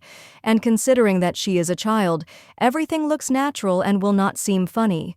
I'm not sure he understood her intention correctly, but if he was right, then this child exceeded all his expectations quite well. Our heroine noted to herself that this was very good. It seemed that she had managed to arouse his interest. After which, she said that in fact she called him today not only to buy something, she wants to sell him her ideas. The merchant asked what other ideas. He was really curious about what it could be, but today they were here to sell, not buy. Crumb added that it was about popular products, such as the rose display case and the flower display case with the silver bell. He does pay compensation for the use of the patent to the Elvador family, doesn't he? The young man said that, if he thought about it, he had heard that the little star Yulisha came from the east. The little girl replied that, that's right, if he doesn't want to know a way to not pay for a patent, she offers him a way to break free from the shackles of the annoying Elvador. The guy was delighted that she immediately aroused his interest and even put forward a tempting offer for him. This negotiating technique was familiar to him, but maybe it was still a coincidence. We need to see what happens next. So he replied that he didn't even know. It sounded sweet, but he had already encountered such sweet speeches so many times that it was no longer particularly interesting. The assistant began to nod and say that the gentleman received many similar offers, but the merchant told him to be quiet and added that he was still ready to listen to her. Gloriosa said that several years ago he designed flower-shaped stained glass windows, but he had a hard time selling them to the aristocracy because of his commoner status. Then, being on the verge, he knocked on one of the ducal houses. It must have been natural to choose the Elvador family, which symbolizes flowers. And the Duke learned the value of his stained glass. Then he promised to replace all his windows with floral stained glass. This was also a kind of free advertising, because every aristocrat could appreciate the value of the window. But as a result, he had to pay the Duke a bribe every time he sold a display case to an aristocrat. There is no point in paying Magnus just because the concept of his window display is a flower. However, at this time he had no other choice. She wants to open his eyes, the head of the trading guild, and show him the way. She thinks that no one else will offer him such an ideal option. Moreover, the world is arranged in such a way that trends tend to change. The aristocrats must have gotten tired of it after years of using only rose or lily displays. Maybe he would have gradually felt it too. For now, he needs to come up with something else that will be a hit. After which she showed him the sketches and said that in the future this could clearly become popular. These were windows with an astronomical map. This was entirely her idea. The design and everything else was also hers. She plans to call this window the space window and also replace all the Yulisha windows, but she notes to herself that she made him wait for more than just preening. Decided she needed visual evidence to convince him, so she asked the maid to bring her something else besides food. It was paper and pen, that's why she took the time to draw this drawing. Then she continued to explain that the designs below are called the constellation window and the moon window. She is considering selling the goods only in his trading company in the name of Yulisha. The patent is a third of what he pays Magnus. The man was surprised why she decided to do this, because it was completely unprofitable, so he asked why she was giving him such an opportunity. The little girl asked him if he had ever heard the phrase that the enemy of your enemy is your friend. One way or another, 3 years later he would develop a new product himself. A series inspired by flower displays, the flower bed would become one of the best products of the trading company. If he had created the flower bed as he had planned, he would have had to pay Elvador again, after which she said that, as she had already said, she thought it was a good contract for him. She noted to herself that through her connections, she had already gotten rid of one of Magnus's major financial channels. This time, the Retribution company was next in line. She needed to prevent her older brother from getting more money. While the young man was thinking about her proposal, the little one added that he knew there was a saying that you should trust a contract. Merchants who wander through the country following the flow of goods, also those who move with the faith of finding good goods, for such merchants, the principle, trust the contract, is like the old compass. The young man could not believe that such a proposal was coming from a child. Besides, these were too precise sketches. Everything was thought out to the smallest detail. This idea is sure to be a success. No product in his company has ever used the abstract concept of the universe in its design, a proposal from a man who knows exactly what he is doing. After which he replied that, okay, they would first make a prototype of the item she ordered. Then you need to check the product, then sign the contract and get another design. Our heroine replied that she agreed. The merchant noted to himself that she seemed too calm, despite the fact that she had made a deal of such magnitude. He just can't believe that there's a child sitting in front of him, after which he asks what products she'd like to order. The assistant immediately approached her and placed a large catalog on the table. Gloriosa objected that the prices in this catalog were simply ridiculous. Let them bring her the appropriate one, then they would talk about other goods. Retribution admired that this one was created to collect 20% more from the aristocrats, but she immediately understood everything. It's just amazing. The young man laughed so much that tears even flowed from his eyes, and he noted to himself that a rather outrageous person had appeared in Yulisha. After some time, Renewal said that there was nothing more to see. This child would definitely become the next owner. The assistant asked in surprise, in what sense? Retribution told him not to be stupid, to contact the workshop and tell them to get everything ready. They need to take advantage of this opportunity to have people lining up for them. He thought to himself that this girl would definitely follow in her footsteps, and he too was going to direct his future along this path. Meanwhile, our heroine fell to the floor and said that she was just so nervous that her legs suddenly became weak. She thought to herself that she liked the fact that she confidently concluded the deal on behalf of Yulisha. But what should she do next, since she didn't receive permission from Arvid for this? But when she entered his office, the butler launched a firecracker and the boys exclaimed that they congratulated her. When asked what they were congratulating her on, the guy replied that he had heard that she had successfully concluded a contract with the trading guild, and on favorable terms at that. He was originally going to be present at the meeting too, but apparently there was no need for that. She did an excellent job.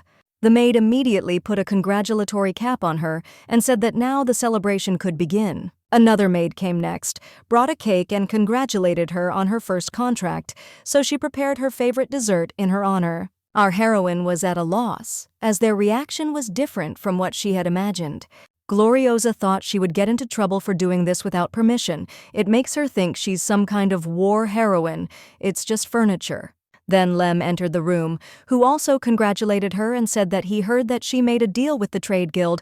Now, thanks to her, a window would appear in his room too. The little girl didn't understand what the meaning was. Did Arvid never install a window in his father's room? And besides, he seemed somehow dissatisfied. It's just her guess, but she thinks the relationship between them is very strained. After which, she said that she actually had to apologize. In addition to buying furniture, she signed a contract with the Merchant Guild without even asking permission. She didn't have enough time to say it beforehand, but it's true that she acted arbitrarily, so if they get angry, she'll understand. But suddenly, the guy said that he heard this story from the servants. He was really interested in learning about stained glass windows, so could she show him the design when she had the chance? Gloriosa asked if this meant that everything was okay. Since she had acted presumptuously, the young man replied that he could not be offended or angry at what she was doing. Besides, it was a wonderful idea. The man asked if this was not done for the development of Yulisha. The son is not him, and Lem knows that his daughter-in-law is not the type to do something without thinking. They are grateful to her, so there is no need to worry. The little girl did a great job. She thought to herself that no matter how much she contributed to what she did, no one had ever said such words to her before. The young man said that the chef had tried his best and prepared a lot of delicious food for her. He was most heartbroken after the garden died. The guy thinks that he wants to repay her for it at least this way. After some time, sitting down at the table, the little one exclaimed that there really was too much food here. The current head of the family picked up that thanks to her he will have a good day, full of food. Our heroine was touched by the fact that in Yulisha they really accept her as she is. After which she said that tomorrow she also wants to go to the garden. She needs more time, but she will definitely bring him back to life. The young man said that she could do whatever she wanted, and he would look forward to it. After dinner, when they went out into the street, the butler exclaimed that she was a real diamond. It was a very reasonable purchase if she had bought furniture from an aristocratic catalog. That is, how much they would have spent. Then he looked at Lem and exclaimed, when he had already managed to undress, the man replied that he was uncomfortable in clothes because of his muscles. Helbert asked what he was going to do if some curious lady came. She might get really scared. The man retorted that actually it was his horns and the tail of a minotaur. When the butler realized that he had not checked it again, Lem said that it was okay. Everyone in Yulisha knew his peculiarities. Moreover, this is a place where no one can enter, after which he turned to the egg and told it to have a good sleep, since he wanted it to hatch as soon as possible. This must necessarily happen before a man goes to the next world. The Ring of Control is one of the treasures of the first emperor, which he treated with great care. After the founding of the empire, the first emperor paid tribute to the four heads. In Elvador in the east, there were 1,000 divine trees. In Yulisha in the south, there is a meteorite that enhanced magic. It is said that he gave unknown gifts to both the heads of the north and west, after which the emperor, having received the blood, flesh, and breath of the worthy, created a ring of control to control absolutely everything. There is a limitation on the use of certain phrases, but the one who uses the ring can unconditionally subjugate anyone by giving an order with the ring. The only way to get rid of this control is death. Nothing else. The thoughts were interrupted by the voice of the butler, who asked whether the regent's request was a trap. The man replied that of course this woman wanted him to die, otherwise what was the point of sending over and over again a complex request that he had to complete on his own? She has many excuses in stock. Last time it was killing pirates, this time it is killing a member of the royal family. He had a group of assassins under his command called the Black Spot, which was a good excuse. It seems like this woman will send him on a killing mission until he is defeated. Helbert said he can't believe he used the Black Spot when he worked so hard to raise them. When asked if he was really going to leave everything as it was, the man answered thoughtfully that he didn't even know. When the assistant shouted that he couldn't just leave everything like that, if they let the situation go like that, they could get into big trouble. Lem remembered something. The woman told him that he should concentrate. The man asked how he could when he had to read all these documents. When asked if he had not found the key to solving their son's curse, the man replied that he had, but now he wanted to look at other methods. Working as a hired killer, lifting the curse from his son, without her, everything seems boring and meaningless. He misses Grace very much. Then his attention was drawn to a window, behind which there were a large number of trees. After which he asked whether there had always been so many palm trees outside. The butler replied that yes, they had been dying for a long time, but that the lady had recently begun to take care of them again. Lem noted that she was doing quite well. Since they could be seen even from here, Helbert said that the little lady possessed a truly mysterious power. The man noted to himself that after her arrival, a lot of changes had definitely occurred. The son, who was depressed after his wife passed away, now looks cheerful. She also aroused inexplicable feelings in him when she called him father and said that he was very kind to her, and in general she really liked Yulisha. Then he asked where this child usually was at this time. The butler replied that today the lady was going to the chef's garden. They say she is there helping with wilted vegetables. The little girl said that she would look after the garden until the test began. Lem remembered that they had a Lady Peachy or Michi. He doesn't remember exactly. That lady from the capital, she doesn't stand out in any way, and she didn't bring anything with her. The kingdom seemed to be famous for silk and embroidery. He should also buy some gifts for his daughter-in-law on the way to the murder scene. How many dresses should small children usually have? The man replied that he did not know, since he had never taken care of a little lady before. Perhaps 100 would be enough. Lem said that he would then buy 100 dresses for spring and summer respectively. In total, there would be 200 dresses. The assistant tried to stop him. The head was indignant that he was really going to oppose his decision, since he could only wear one a day. The butler said that in fact, young ladies usually change their dresses 3 times a day, so at least 300 were needed. Lem thought that indeed, if you think about it, his wife, it seems, also wore a lot of dresses. After which he said that he would then buy 600 pieces. The butler supported this idea and wished him a good journey. Then he threw the key into the hands of his butler and said that it was the key to his personal safe. Meanwhile, the little one sighed heavily and stated that now that was it.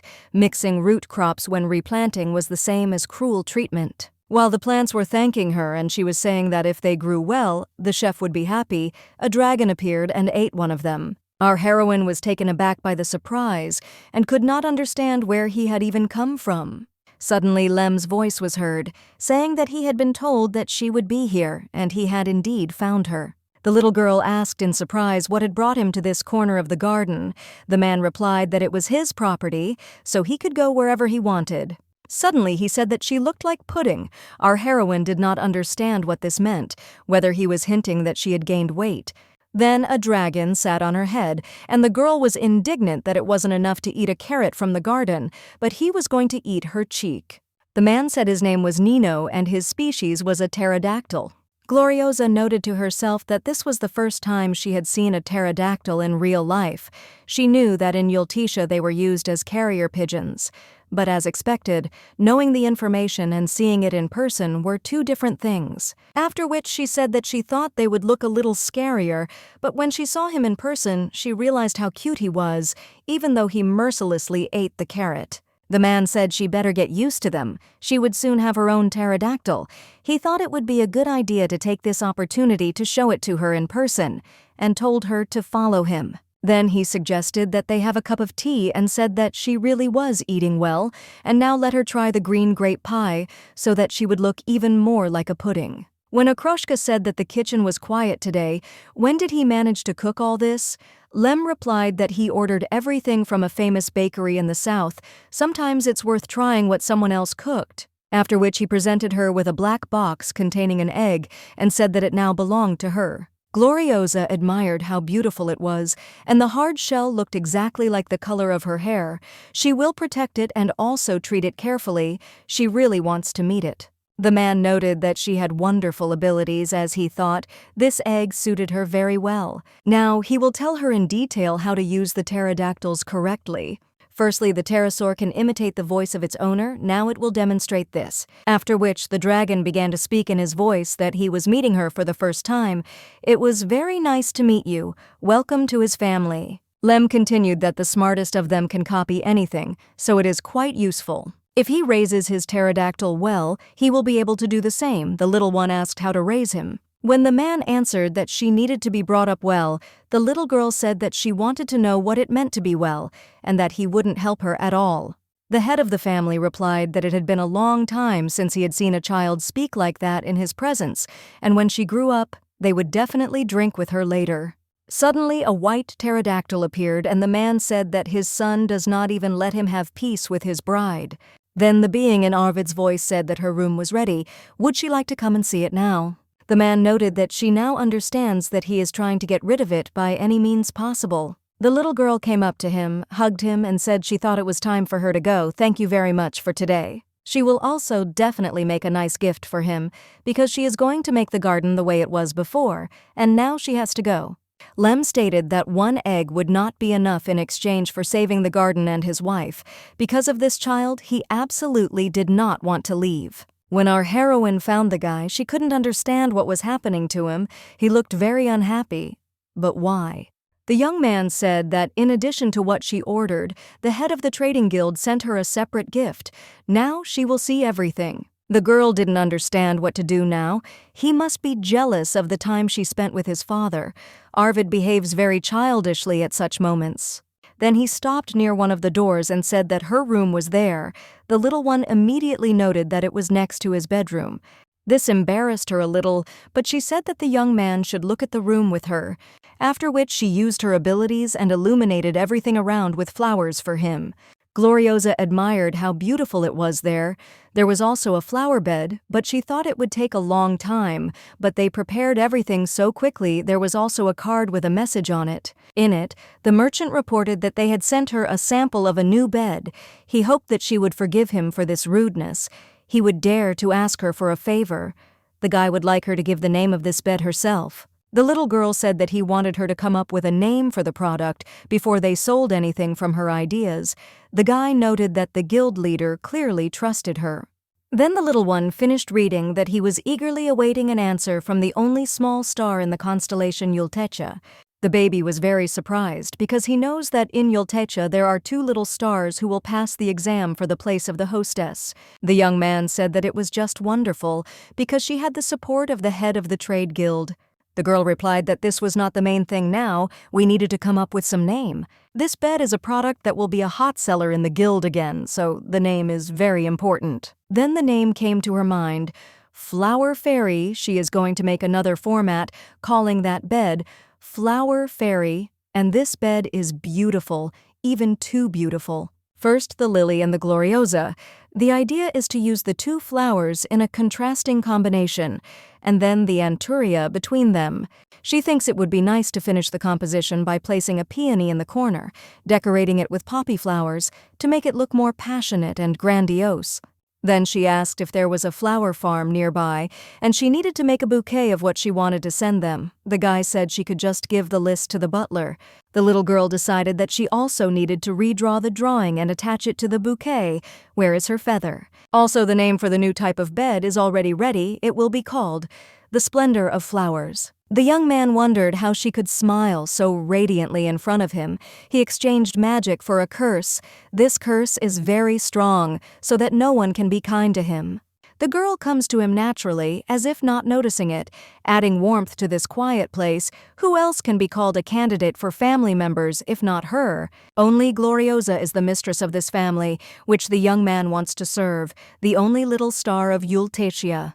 Meanwhile, the girls admired that she was such a charming lady, the only golden rose, the flower of the empire. One of them said that, come to think of it, she heard that the lady was leaving for the south soon. So why was she heading there? The woman said that her daughter was chosen as a candidate for the role of the mistress of Yulisha. She is embarrassed to say this, but she is sure that she will succeed because the girl carefully studied the entire history of the South since childhood. All those present supported her and said that, of course, the lady would definitely become the hostess. She was the only one worthy of this place.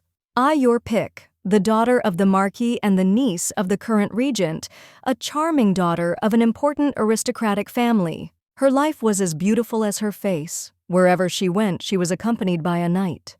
Even when she bought a hat, the owner of the establishment bowed low to her. Thanks to her innate angelic appearance, she was able to easily win the sympathy of many people, but that was not all. One day, a guest tearfully asked her for forgiveness for ruining her box and said that her mother would definitely make up for everything. But the girl took her hand and said that everything was okay because she hadn't hurt herself on purpose.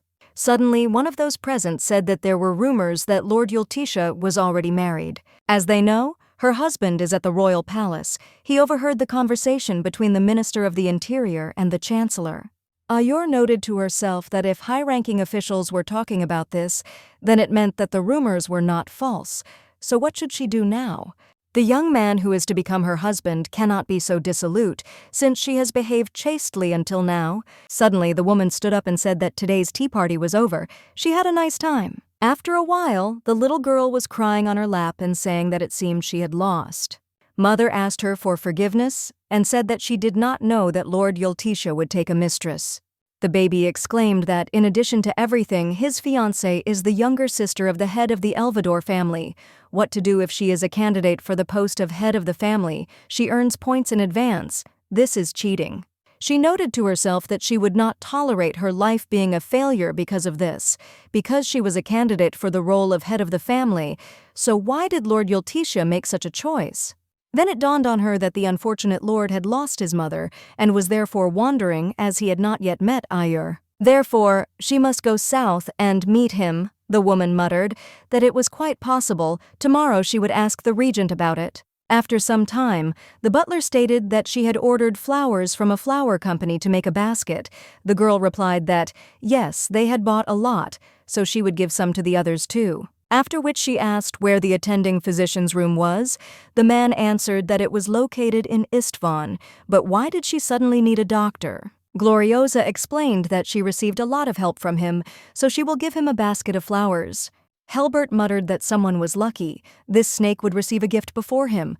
Our heroine wondered why the people in this family were so jealous. After which, she said that she would definitely make the next basket for him, so he shouldn't be offended. On the way, the girl thought about whether he was even there. This man tried harder for her than the others when she arrived here. She really wanted to thank him. But when she approached his door, she saw that there was a sign hanging on it, break.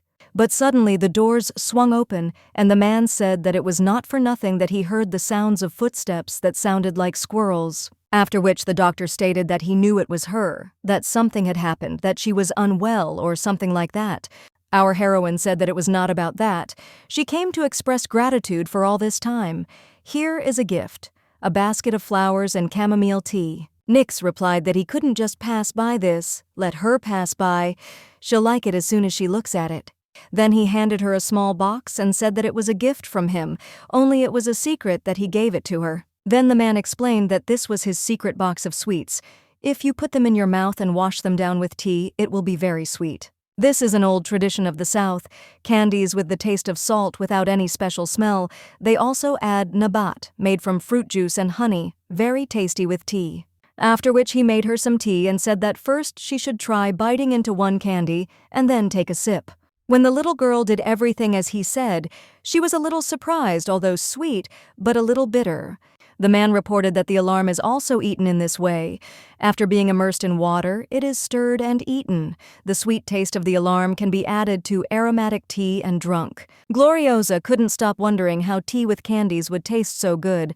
It would be great if more people knew about it. This is a specific food culture of the region.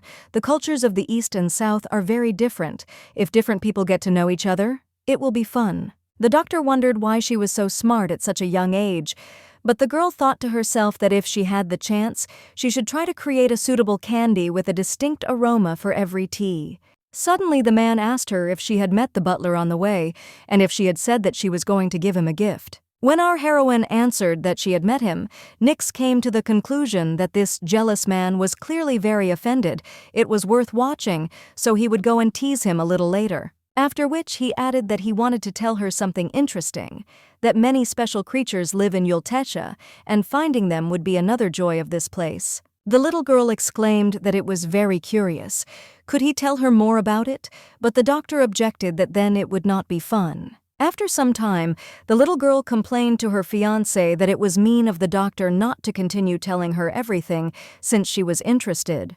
Then she asked if he could give her a little hint. The guy replied that he didn't know. In his opinion, it would also be more fun if she found them herself. Gloriosa decided to change the subject and asked why he didn't ask her about anything. She had promised to tell him about the sacred object of every family. Wasn't this information important to him? Unexpectedly, the young man replied that he was curious about something else. On the day they first met, how did she know that he would appear there and wait for him? And also, how did she know that he was interested in sacred objects? The little girl noted to herself that there was nothing to worry about because she had expected this question from him. Therefore, she replied that the story of the Yulisha family being cursed by the first emperor had long been known. She thought that Arvid wanted to find the tree and find a clue to dispel the curse. She assumed that since he had no information, then when he heard the word tree, the forest would come to mind, so he would go there. Since her goal then was to meet him and escape from Elvador, that was the reason she went there. She noted to herself that she wouldn't tell him that she had returned to the past. If the past that she knew changed, then everyone would be in danger. After thinking for a moment, the young man muttered that this was a hypothesis that had some basis. The girl added that he was probably interested in knowing the source of this information, but she asked him not to ask her. The young man replied that, well, whatever the reason, he respected her wish. Since they had already spoken about it, then could he ask about the sacred object of each family? The baby exclaimed that, of course, to begin with, Elvador's sacred object is a tree, not in the forest, on the holy land of the family. Protective magic is installed in several layers. Only her family can step on this holy land. The guy asked what would happen if someone not from her dynasty went there. Gloriosa replied that that person would receive a curse. Arvid muttered that this meant he couldn't go there, but the girl objected that there was a way. It is necessary to take the blood of one of the Elvador and enter that place. In her past life after this, as with the help of this method he approached the tree, he was able to save her and took the sin upon himself. How can she not love him like this? After which she continued that the north received a precious sword, the west received a bronze mirror. Several dozen small mirrors are collected into one whole mirror of incredible size. The young man noted that the problem was that both places were very far away. It would be difficult to do even with his magic, because he could only move to a place he had been to before. Gloriosa thought to herself that it was true that magic always had its limitations. It was not omnipotent. The guy said that then she definitely knows about the sacred gift of Yulisha. The baby replied that to a certain extent. But there is no need to worry, almost no one knows except her, but she noted to herself that it is possible that at this point in time only she knows about this, since she knew what her fiancé's reaction would be. The guy said that it was a relief, it would be a hassle to get rid of a lot of people. Our heroine added that Magnus he knows, not in detail but to some extent. She noted to herself that this was not a lie, because soon he would find out all this through the reagent. She was the first to start this story, hiding the truth about her past life in order to do justice to the thirst for revenge. After which she said that, taking advantage of the moment, she wants to honestly confess her goal.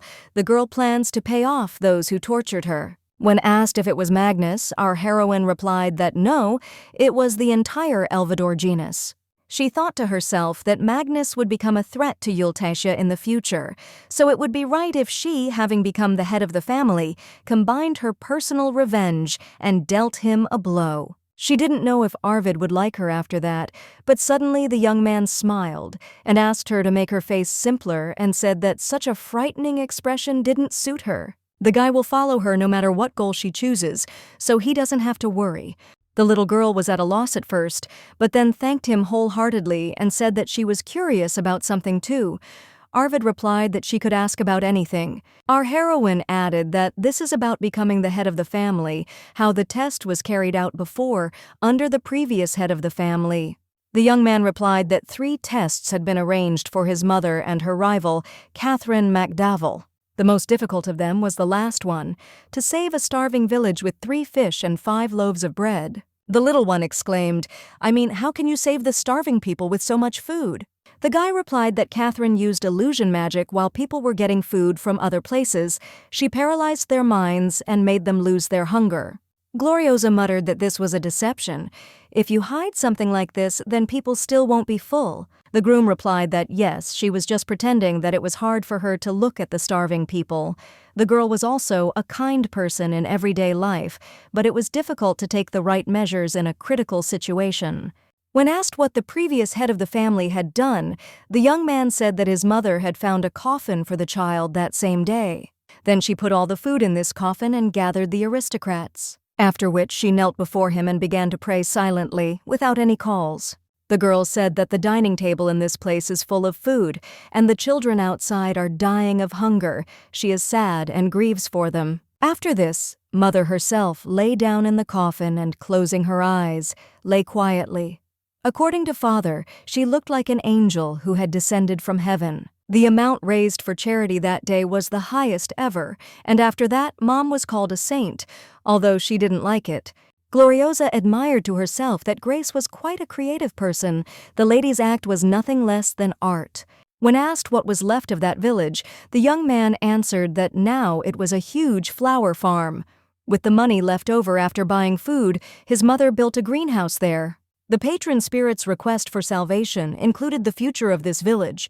Our heroine said that this was very cool, after which she asked if she could become like his mother.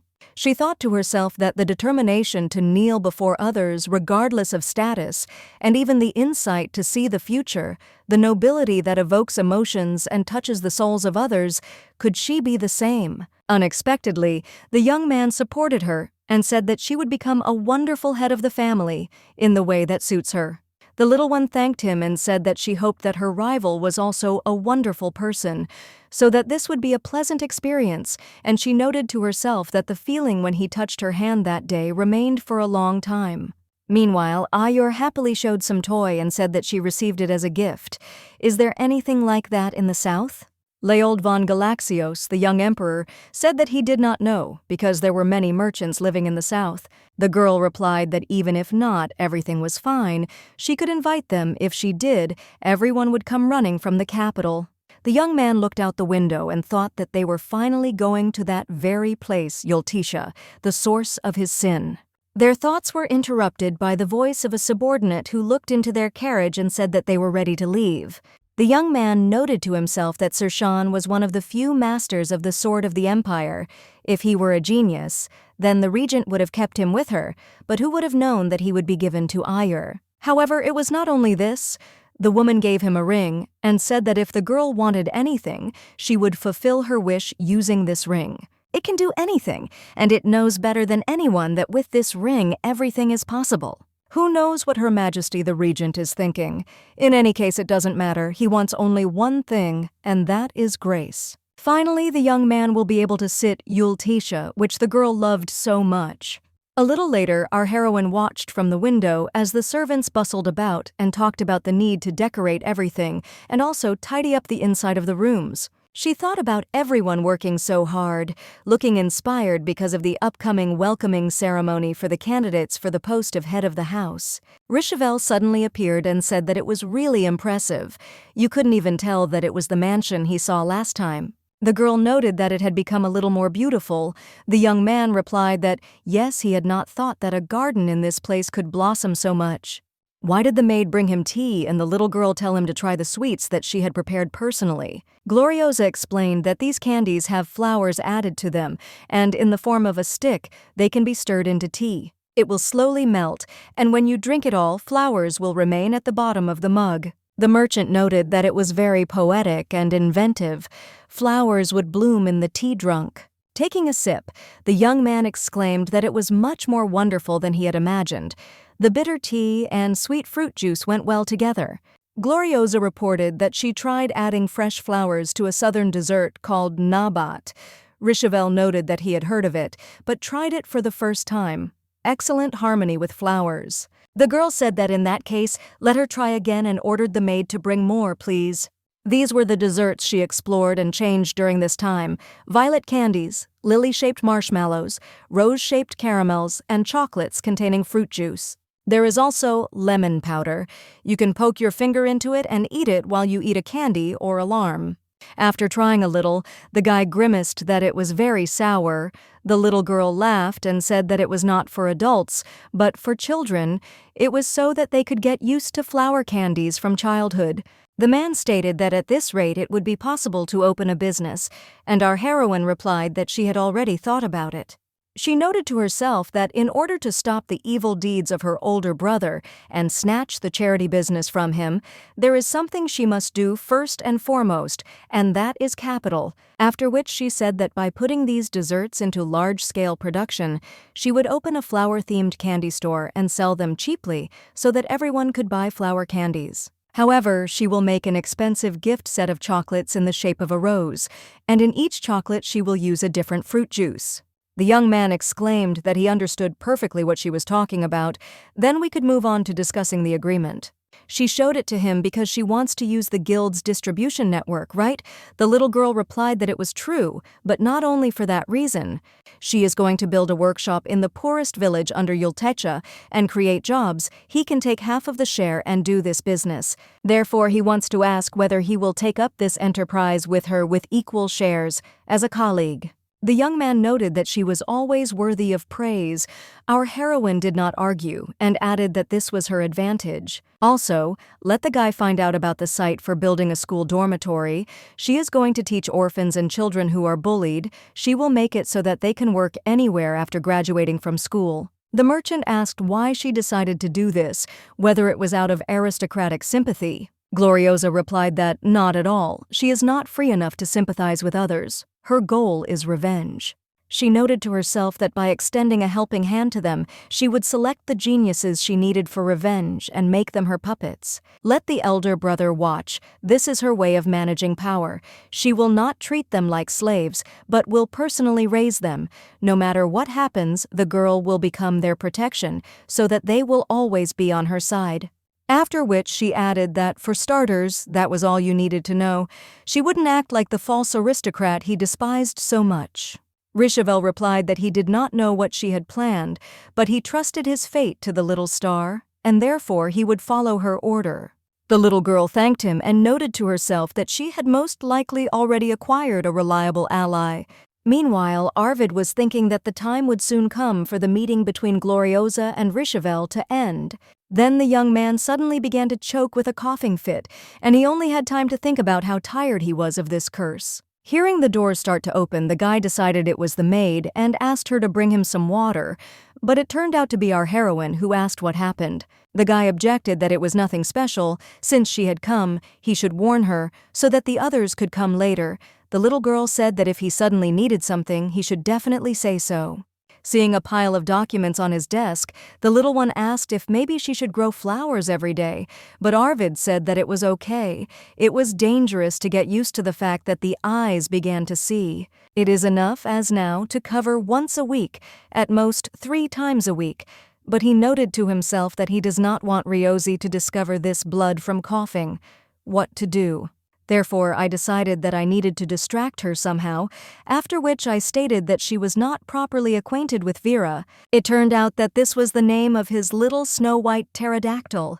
Our heroine immediately decided to pet him and noted that he was really very, very cute, purring like a kitten. The guy quickly began to put on his gloves and thought about what he was doing now. There was no one on this earth who didn't know about his curse, but he didn't want to show it to her. The baby noted that he is very big. Nino seems to be smaller in size. Arvid said that Nino is a crow, Vera is the size of a swan, so the difference will be big. The little girl said that she hopes that her pterodactyl will also grow big. She already really wants to hug and kiss Vi. This is the very name she will give to her soon-to-hatch pterosaur. She read in a book that if you call the egg by name and play songs for it, it will be useful, so she does it every day. The young man noted that this was simply amazing. He was absolutely sure that her pterodactyl would be very cute no matter what size. Then the young man stood up from the table and said that he had heard that the head of the merchant guild had presented her with a gift. The girl replied that yes, he said he would send the hat and shoes tomorrow. It seemed he wanted to give them before the other candidate arrived. He said he would give a small gift to the star on her path to becoming the universe. Arvid took the box in his hands and said that if he hadn't prepared it earlier, he would have been jealous. It was for the candidate's welcoming ceremony. He wanted to give it to the very first one. When our heroine opened the box, she saw a beautiful necklace and admired it, but it looked like a treasure. Could she even accept it?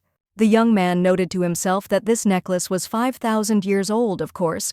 This treasure, silence in the density, the first king of the now disappeared kingdom, made it and gave it to his only queen. He did not think of anyone but Gloriosa as his wife. This will also be a sure sign of his intention for your pick. Our heroine had mixed feelings, so she muttered that it was really too precious a gift for her. Arvid said that if it was a burden, then he should consider it an expression of gratitude, since thanks to her Yulisha had established a strong connection with the trade guild. And also, on the day when they cannot see each other, let her think about him, looking at this necklace. The little girl immediately rushed to hug him and said that she would definitely do so. Some time later, the maids were at an intervention, as they did not know what to do with this necklace. We need to think about this together, how to tell the lady about this. In the fashion industry, there is a certain trend. A beautiful necklace is matched with a suitable hat, then a dress that matches them, mesh gloves, a summer scarf, and so on. In addition to this, a variety of accessories are needed. But their mistress's wardrobe was at an end. Only those things that she had already worn remained in it, and besides, this necklace was very unusual. The little one has nothing else to wear. These things were bought by the butler, who showed attention, but he never cared about the lady, so he does not know how quickly girls her age grow up. Summer has come, and all the dresses have become too small. Their mistress is like an angel. You just have to dress her in something. Therefore, it is necessary to go to Arvid. If everything is left as is, then the lady will be strongly compared with her rival. As they were heading to his office, they saw other excited servants running across the courtyard. Upon seeing the girls, one of them exclaimed that they should quickly come down and do something about it. There was complete chaos outside now. After a while, the little girl asked if these were all the gifts sent by Mr. Lem. The maid replied that they said they were sent along with the letter. Our heroine did not understand at all why she was sent so many gifts so suddenly. The letter said that the man had heard that the day was near when another candidate would arrive. He's too lazy to choose, so they'll send him everything that's in the clothing store. Let him make Arvid wear what she likes. Gloriosa was very grateful to him, but this was too much. But for some reason, everyone around looked happy thanks to the gentleman. For the next few years, you definitely don't need to worry about clothes. You need to keep the postcard in the house that Mr. Lem built. Suddenly, a knight appeared, shouting that another disaster had happened, and several more carriages with things arrived. A huge column of carriages will soon emerge from the mansion. The guy noted that each carriage had a flag of the Merchant Guild hanging on it. It looked like these were gifts for her after all. Gloriosa thought to herself that Richevel had said that he would only send a few pairs of shoes and dresses. Then the young man added that the Trade Guild also said that they sent a journalist and illustrator from Blueblad Times. They want an interview with her. Can they be let through? This is a monthly magazine that is widely known not only in the Empire but also abroad.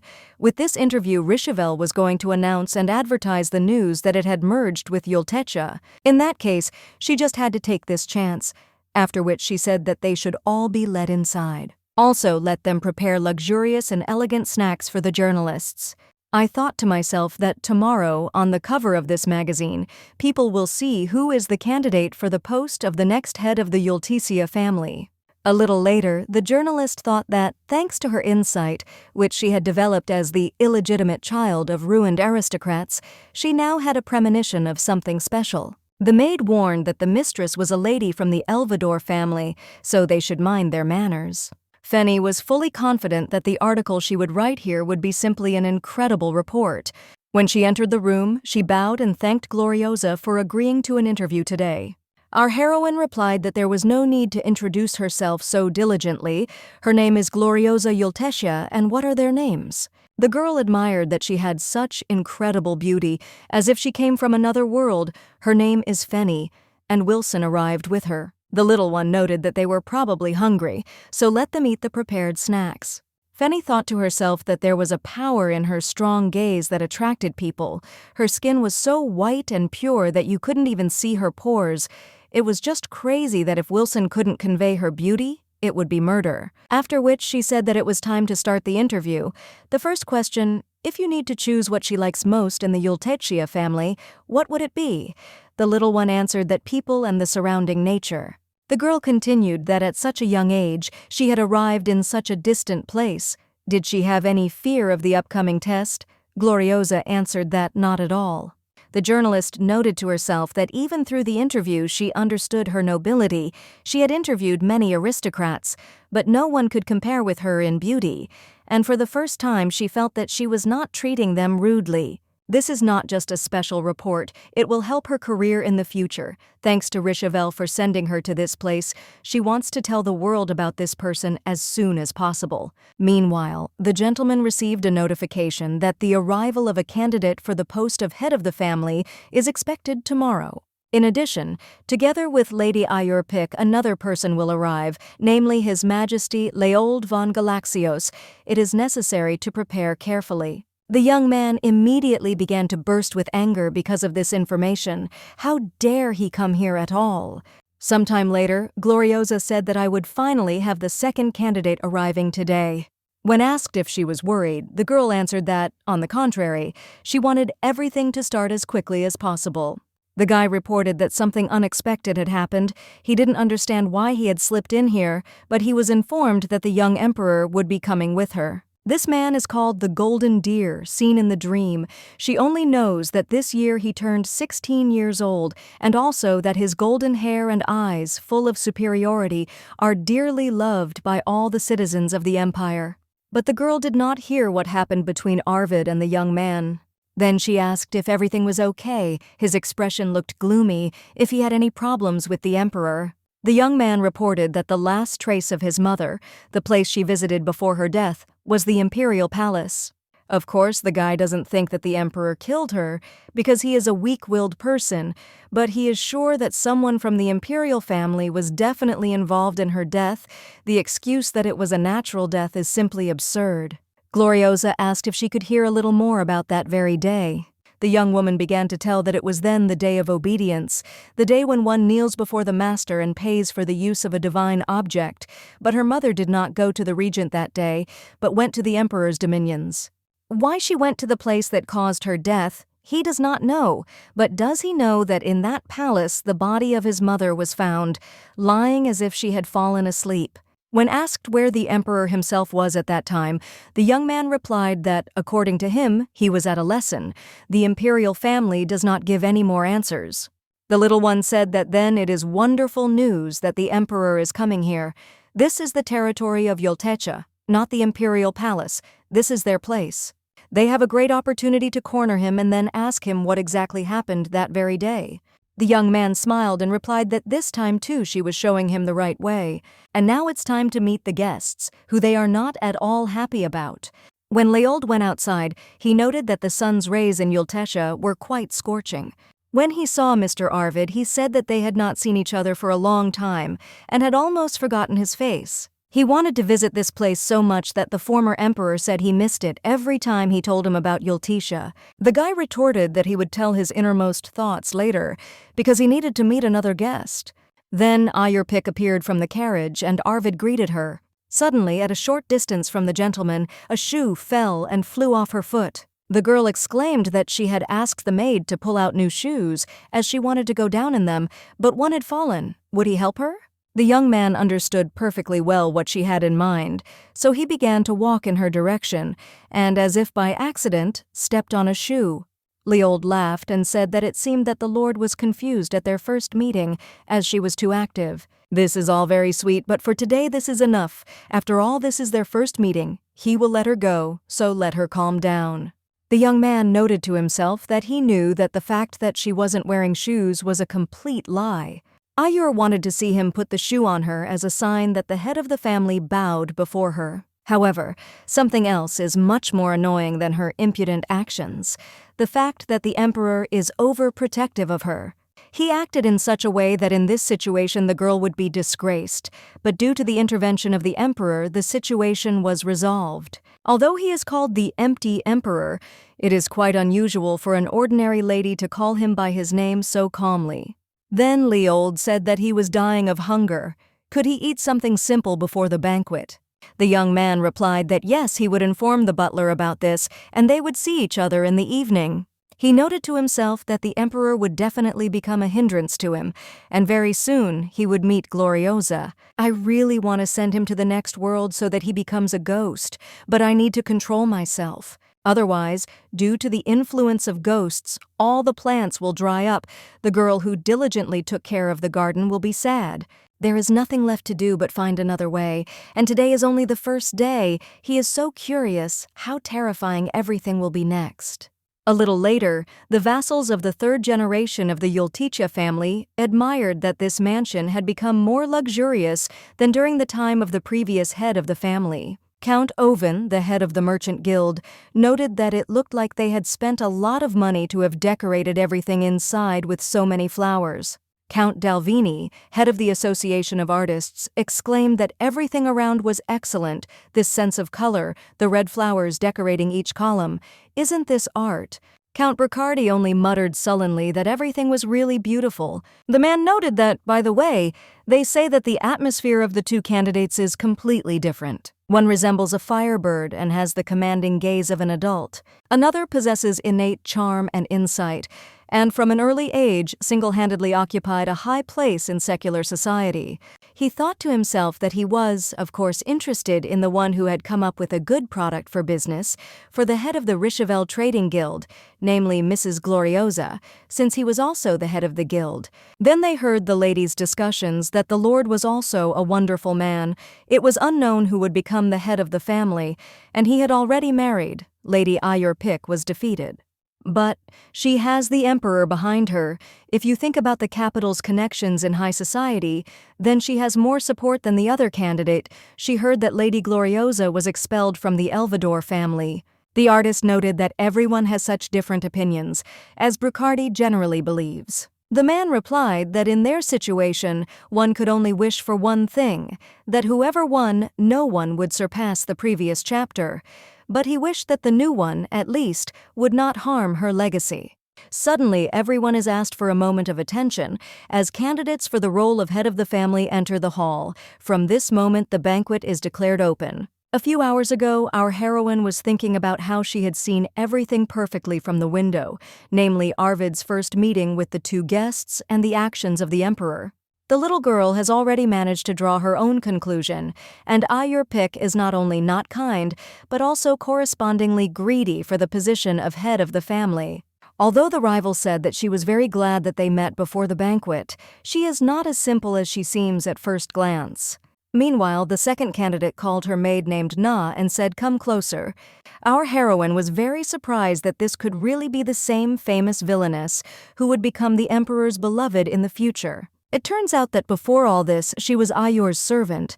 It's really shocking. Her outfit is much more nondescript than in the past, and her facial expression is gloomy, so I didn't even recognize her. The maid handed her a small box and said that it was a gift from the head of the Elvador family. The little girl felt as if she was struck by electricity. What had her older brother prepared for her, and most importantly, why? Pick smiled sweetly and asked to be sure to tell the head of the family that she had successfully passed it on to her. Gloriosa thought she had already overcome it, but her body immediately reacted at the mention of the name Magnus. She did not want to accept this gift, but told the maid to accept it and thank her instead. After which she added that the lady was very busy, so she would leave first.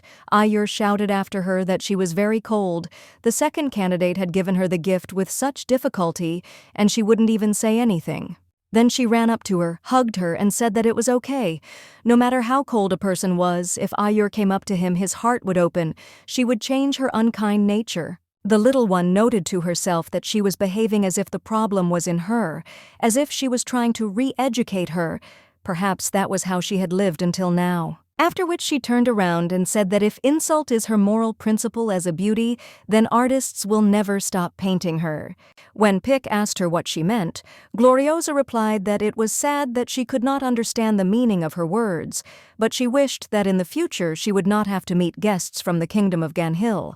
The girl was indignant that she knew that Ayur did not speak the Ganhill language, so that was why she was teasing him, but our heroine replied that, of course, no. This language is the basis of education, but it's okay if she doesn't speak it, but she noted to herself that she is perceptive, so she will understand if the little one says so. Gloriosa can teach her this language, it is her courtesy, so it will hurt her if she refuses. We need to respond to each other with sympathy for sympathy. Then it was announced loudly, so that everyone would pay attention, that candidates for the position of head of the family were entering the hall. Gloriosa noted to herself that there were a lot of guests. She learned the names, surnames, and characteristics of all 27 families who are devoted to Yulisha. Of course, Ayur did the same. Also, our heroine remembered their portraits, so she will be able to immediately recognize who is who. On that side are the Counts Oven, Dalvini, and Broussardi. They must certainly remember it today. She is actually very concerned about the gift sent by her elder brother, but now she must focus on the banquet. The rival did not waste time, so she began to approach the guests and say that she was very glad to meet people from the south. Our heroine immediately stated that she had decided to act very actively from the very beginning, but her actions would be different.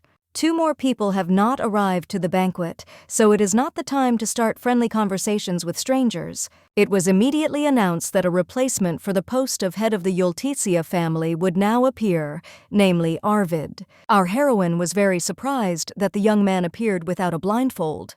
And yet, he is incredibly handsome. His eyes are too beautiful a color to be called simply red. The young man can see her perfectly well because everything in the banquet hall is furnished with her flowers. It was then announced that the gentleman who possessed the blessing of the majestic deer was entering, namely, His Highness the Emperor. When everyone started bowing to him, the guy said that they should straighten their backs and not have to observe etiquette too much. He then approached Arvid and said that the banquets in the south were indeed wonderful. Similar events in the imperial palace were incredibly boring. The youth thanked him skeptically, and he added that initially the banquets in this place were no different from the imperial ones until the red star of Yulisha appeared. Our heroine noted to herself that the young man says nice things about her in front of everyone. This will help her get a good rating from people. Ayur approached Leold and said what he was doing. How could he take the Lord of Yulisha for himself? The boy exclaimed that his charming cousin was bothering him. The girl was indignant that this was too much. The little girl noted to herself that in one moment she had taken the attention that was intended for her. Her experience of being at the top of high society was felt. On the one hand, it's charming, but on the other hand, it's very reckless. What do other people think? Looking at the expressions on the Count's faces, the little girl noted that she knew it. It seemed that these 3 did not consider her charming either. Ayur greeted the Lord and said that she would introduce herself formally again, then gave her name and asked him to take care of her in the future. When the boy noted that she had arrived just in time, the girl exclaimed that the Lord was glad to see her after all. Her brother noted that indeed it seemed that they had become close in a short time. But suddenly the young man turned around and wished them a pleasant evening. Then he approached our heroine and said that there was already one person he had to take care of. Gloriosa exclaimed that he was an emperor after all. How could that be? The young man replied that everything was fine because he was on the territory of Yulisha, and if he wanted to live like a true emperor, he had to win his heart while he was in that place. The gentleman was not going to change his behavior, after which he extended his hand and asked if she would do him the honor of giving him her first dance. The little one smiled and replied that she would be happy to. The emperor said sarcastically, "What a surprise! What to do now?" But then he extended his hand to his cousin and asked her to dance with the emperor. The musicians were immediately ordered to start playing their instruments, and all the guests began to dance. Our heroine noted to herself that Ayur had already been attacked twice, and he had saved her. Leold is a man with the ability to diffuse an awkward situation. As I told Arvid, there is no point in swearing allegiance to a scarecrow without real power, but with such skill, this journey could be a chance for the emperor to capture the minds of the people of the south and increase his influence. But why did the regent allow the emperor to make such a journey? She must have decided that he would not be able to win the hearts of the people in this place. Without such confidence, it would have been impossible. Then she suddenly remembered the young man's words that the last place his mother visited before her death was the emperor's palace, and she realized that he was definitely involved in her death. After which she said that she wanted to find out something from the emperor, whether she could quickly go to him. The guy replied that he was jealous, but would not dare to stop her. Since this was a welcoming banquet, the chance to approach the emperor was small. If she missed the moment now, she would have to request a meeting separately. At that time, he would already find a way to attack her. So at the moment, it's a great place to get to know each other. She knows the future, so she's in a better position. 884, in the year of the death of the previous emperor, the current one was only 1 year old. Because of this, the young ruler needed a reagent. 885. Octavia changed her name to Octaviana, took this place, and gained power. Time passed. The emperor had already grown up, but the regent did not transfer power. Leold, who was unable to protest against this, seemed like a man who was seized by a weak spot and tied hand and foot. What if the reason is that the regent hid the emperor's mistake? The guy noted that the red star that decorated this banquet had come up. The little girl replied that he was overpraising her. Gloriosa Yultesha greets the noble reindeer. The banquet was able to flourish thanks to his participation. I noted to myself that now all attention was directed at them, as expected.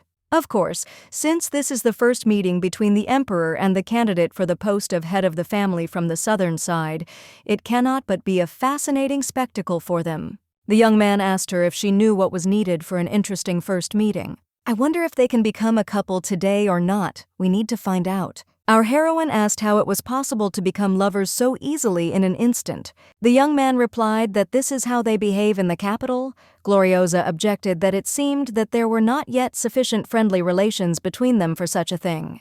The young man noted that it seemed that he had been caught. Did it really look so careless? The little one noted to herself that, fortunately, she knew very well what kind of people the emperor had a weakness for. A calm character, not hesitating in the face of danger, enjoying attack more than defense, a man who, instead of crying, laughs with his eyes and answers briefly. In order to reveal the secret about Lady Grace, she must become exactly such a person. After which she said that he speaks casually but at the same time does not seem to be such a simple person as he looks. Leold replied that they say that the emperor's tongue is his weapon, and in the world such a thing is considered impudence.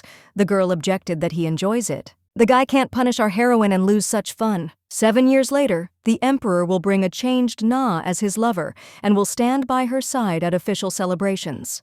The girl who became the emperor's beloved was a real apostate. The young man gradually changed her, or he could bring out her true appearance. It is possible that the emperor, together with Ayur, came to this place before the resurrection of Gloriosa. He and the maid definitely became lovers after meeting here. Can she use their relationship? After which she asked a question about asking each other about things that interest them in honor of the first meeting. The guy asked what to do if it was a difficult question. The girl answered that there would be 3 questions. Only one must be answered. The other 2 could be left unanswered. When asked what if he wasn't curious about her, the little one retorted that was it possible if it was true, then why was he wasting his precious time talking to her? The emperor laughed loudly and replied that, well, he would take part in this pleasant dispute since he was made to laugh. Then he asked what she was curious to know about him. Our heroine immediately asked point blank whether he had killed Mrs. Grace. It was only in her imagination. She wants to ask him directly, but she can't. There is no more stupid thing to do in this situation than this. Then she said that, although they were in such a situation, could she become a friend to His Majesty?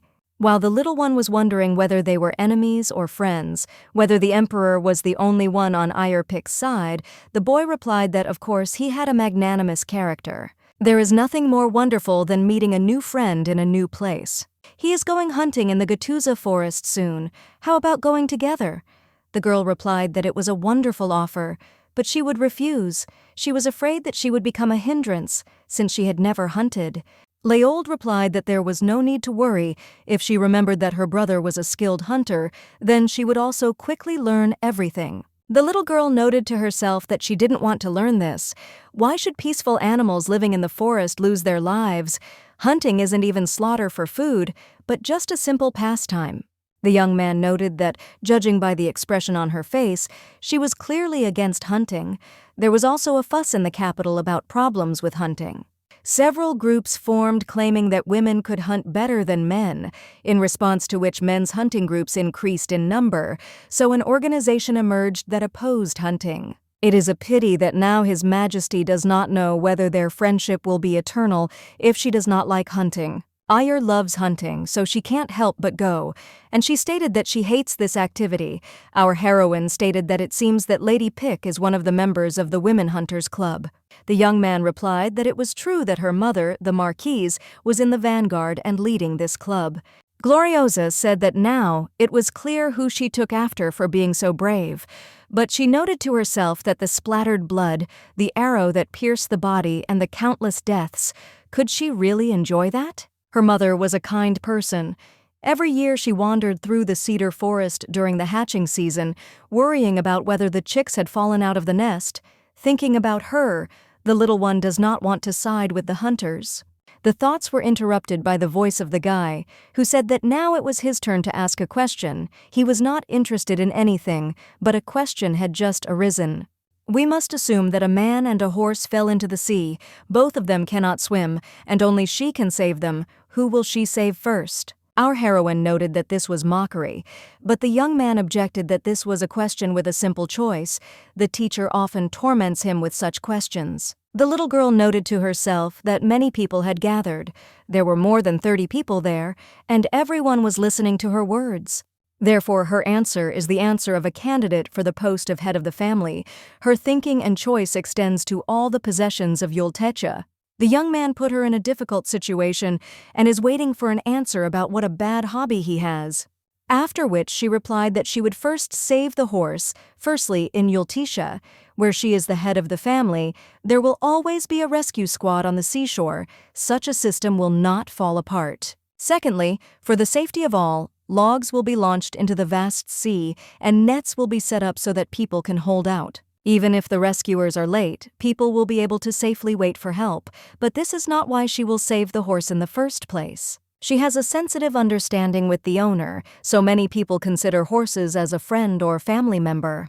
Some wish that a precious friend would be saved before they are. Then she looked at the reactions of some people and noted to herself that she knew that many would consider this nonsense, but there were definitely those who would listen to her words. One of these people is none other than Count Bricardi. Even if 100 people laugh, she will remain satisfied if the Count is on her side. Suddenly, the guy realized that it was like a fairy tale that a little child dreams of.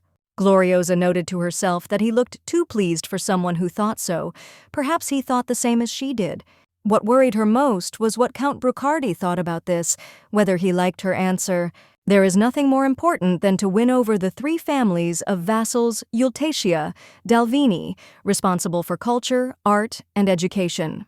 Bricardi, who leads the armed forces and ensures security. And also Oven, who represents the trade and business of this region. Among them, Bricardi was expected to become a master of the sword.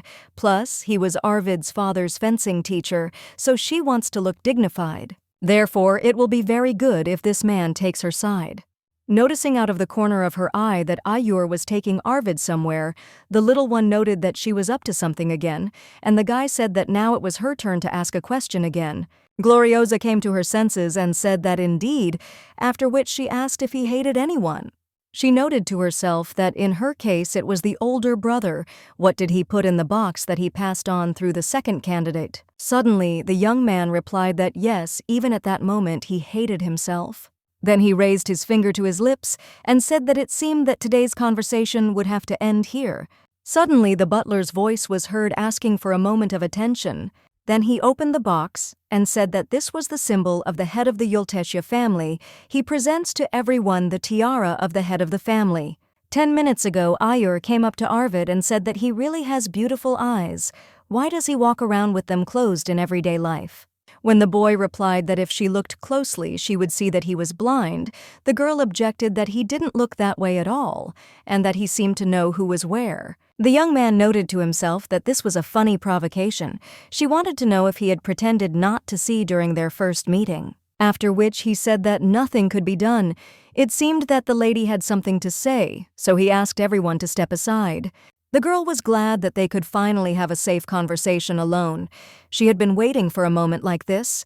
The young man replied that if she really wasn't stupid, then she knew perfectly well that she wasn't welcome here. Ayur replied that, of course, she knows, but she just doesn't pay attention to it and wants to make one remark: let him not behave so dryly because she could become his future wife. The head of the family is chosen by the patron spirit, isn't it? Ayur believes in the justice of Yulisha. Arvid replied that unless the patron spirit had gone mad, he would not choose a lady who was still a young girl. The girl objected that it was a good thing that she was charming, but if she only behaved seriously, like some people, it would be difficult to win the sympathy of many people. The young man replied that she was mistaken. One is not elected head of a family for charm. The baby replied that they would still see. Ayur would become the head of the family, who would be loved by everyone in the south, because she did not come to this village to live, being locked here. There is a lot that needs to be developed in the current Yulisha, because trams have not even been introduced here. At this rate, won't the south become an even bigger laughingstock? What this place needs now is a powerful lady like her. Let him not forget that marriage is not concluded according to the desire of the heart. The guy noted that it is very aristocratic. The girl replied that, by the way, she is an aristocrat of the highest rank. When she added that, after all, the Lord was the same, the guy objected that if it were his former self, he might have doubted a little, and would have wanted to hear about such a self-confident plan for the development of Yulisha. However, after meeting Gloriosa, love cannot be removed from his wedding plans.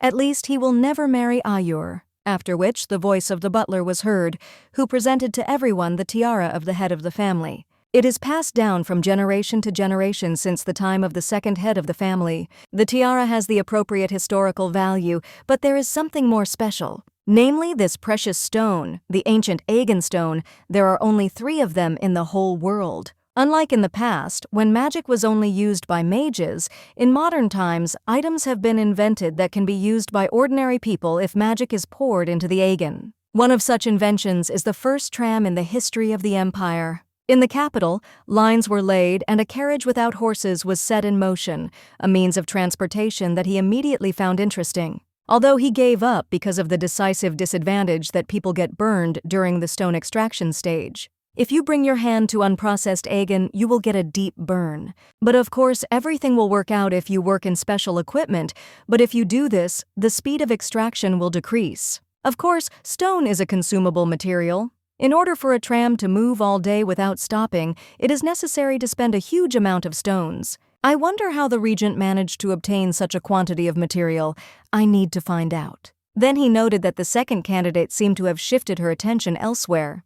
Gloriosa was also in the midst of a conversation with the aristocrats. Will it be his turn soon? It seems like tonight will be a long night. After some time, the little girl thought tiredly that who knew that the banquet would end only now. She met too many people at once. Suddenly, a young man appeared and asked if he could disturb her for a moment. He came because he was worried, because today's banquet was going to be long. When there was no answer, the guy stated that he knew she was very tired. Yawning, our heroine tried to pretend that everything was fine, but then she suddenly laid her head on the young man's shoulder and fell fast asleep. The young man immediately kissed her on the top of her head and wished her good night.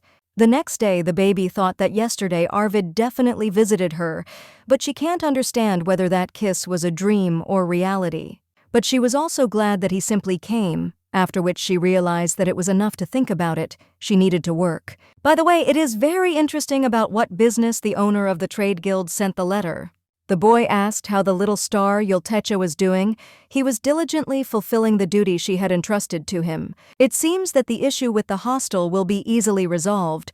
There is one abandoned temple, the current owner of which promised to put it up for sale at a low price. Of course, the young man did so that he could not help but put it up for sale at a low price. Things are also going well with the confectionery. He hired experts in their field, so he will soon send her samples. Let her not forget about his efforts. He will contact her again. All the best. Gloriosa noted to herself that things seemed to be going well for him, so she wouldn't have to worry about that. Now the problem remained in another, the gift sent by the elder brother. It was necessary to open it. Soon Ayur will definitely ask about him, but she does not want to show her weakness, which is hatred for Magnus. I wonder what kind of dirty trick he's going to use this time.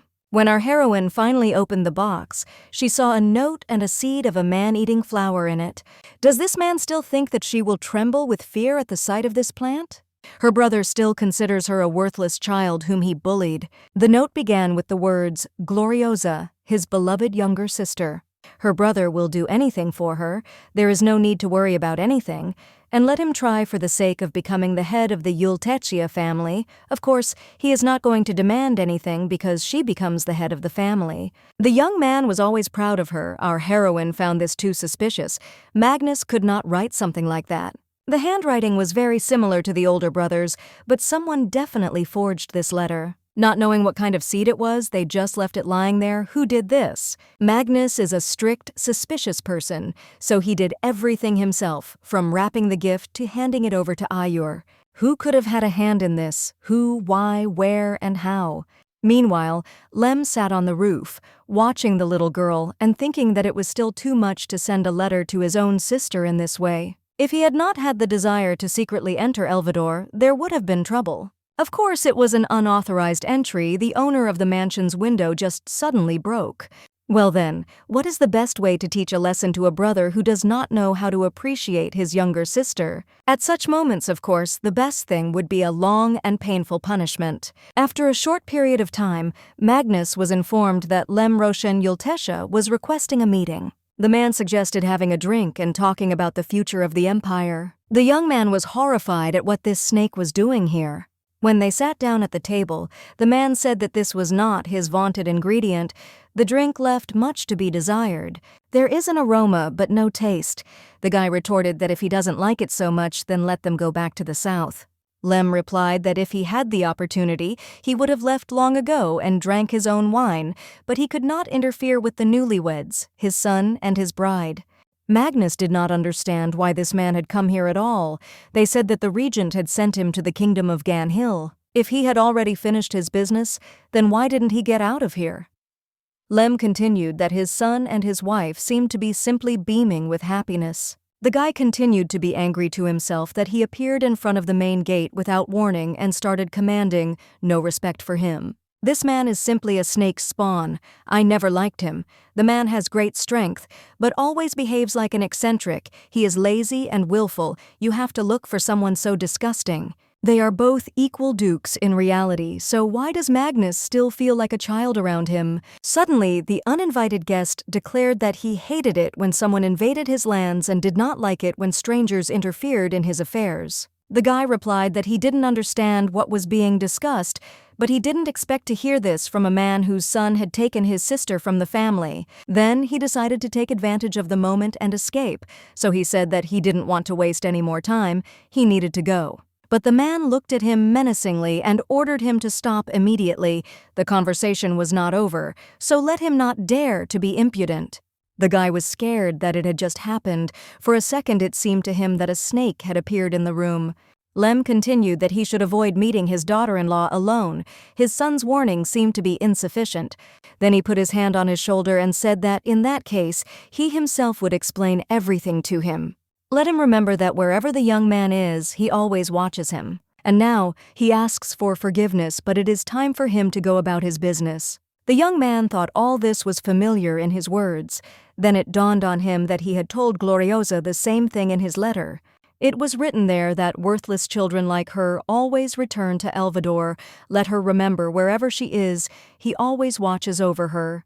The young man was beside himself with rage when it happened that he allowed himself to be made a fool of, all because of his younger sister. The previous head of the family predicted that this monster would kill him one day. Ayur Pik must win and become the head of the family. What should he do to satisfy the regent? Maybe attack the north. Hearing the screams, Lem noted that he did not even have a devoted servant to calm him down at such moments. Surely it would be easy for a black island to enter such a house. The knight replied that, of course, let him leave it to him. Meanwhile, the little girl stretched and noted that she was finally finished with the evaluation sheets. She started early in the morning, and it is now noon, thanks to Rishavel who prepared so many wonderful samples. Tomorrow, Gloriosa will hand over these sheets to the assistant of the head of the trade guild, and the work is almost finished. We can rest a little.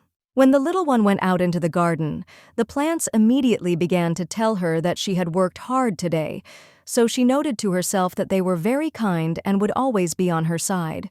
Suddenly, the girl began to hear some strange, eerie sounds and did not understand why they were heard in her garden. Our heroine didn't waste any time and decided to go and see who was causing trouble. It turned out that it was the servant of the second candidate named Na, who was sitting near the tree and crying bitterly. After some time, our heroine asked her to eat more slowly, but she noted to herself that she always devoured her food with gusto. Meetings with the maid became regular. In fact, they had seen each other for the 5th time, and during these days she managed to find out something. Firstly, the current Na is shy, withdrawn, and extremely fearful.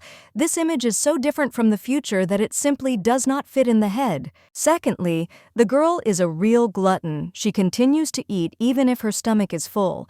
Sometimes she has to be given a remedy for the heaviness in her stomach. The maid certainly shouldn't go hungry, but such a brutal appetite suggests exhaustion. After which she said that she didn't want to interfere, but was she really being fed so poorly? The girl replied that no, she was just too stupid, constantly making mistakes when she was nervous and spoke too slowly. The little girl asked that if it was so hard for her, maybe she should quit her job, but the maid objected that it was not up to her to decide. She was Lady Ayur's lifelong servant. This is a polite name for slaves who are deprived of all freedom. They cannot leave their master until death, and they are not paid, and have no privileges. It is believed that such a practice was abandoned many years ago, but young Na is still in submission. Incredibly, the house of the second candidate continues to amaze. The little one asked if she was hurt anywhere, because if anything happened she could help, but the maid exclaimed that everything was fine. Gloriosa knew that in the future she would break into high society and easily conquer it. Her special mocking voice, cold gaze, black as ebony hair and seductive scarlet lips, as well as the caustic words that burst out as soon as she opens her mouth. It is this image that will allow her to win a place in high society, so the little one does not think that her current innocence is all that she is. Our heroine plans to help her and win her favor, because she will become the source of all valuable information. Suddenly, the little girl heard the trees rustling and realized that someone was approaching. When Gloriosa came outside, she saw the emperor, who said out loud that he wondered if he would be scolded if he risked trying every fruit. The girl replied that of course, although he had already picked too many. The guy exclaimed that this was a red star. It turns out that this was her garden, forgive me. It was just really delicious. It seems that she is in the middle of her tea party. Did he disturb her too much? The little one objected. How could she dare to say that His Highness had disturbed her, and there was no need to peel the skin with her teeth? She already noted to herself that perhaps his appearance is worth rejoicing at. Inside now there is Na. She will be able to become a link between them. Then she herself will receive benefits in the future. The young man said that he was used to being where he was not welcomed. He would sit with her for a while and then move on. When the young man entered, the maid immediately fell to her knees and began to greet him. But he told her to get up, because he doesn't like excessive politeness. Our heroine did not understand what it was. She clearly saw that she had pointed ears. Then the guy asked her what her name was, since she was a guest of the candidate for head of the family. The girl answered that Na. Leold noted that he had never heard this name, but for some reason it seemed familiar to him. Gloriosa noted to herself that, judging by his reaction, she had not made a strong impression on him. Today, the little girl would learn a lot of unexpected things. She needed to concentrate on the conversation. The emperor asked if the little red star had ever been in the desert. The girl replied that no, she had never been there. The guy noted that he was interested in her. The southern lands are famous for their deserts. He would like to spend the night there sometime. Our heroine noted to herself that, although it is difficult to admit, he is handsome.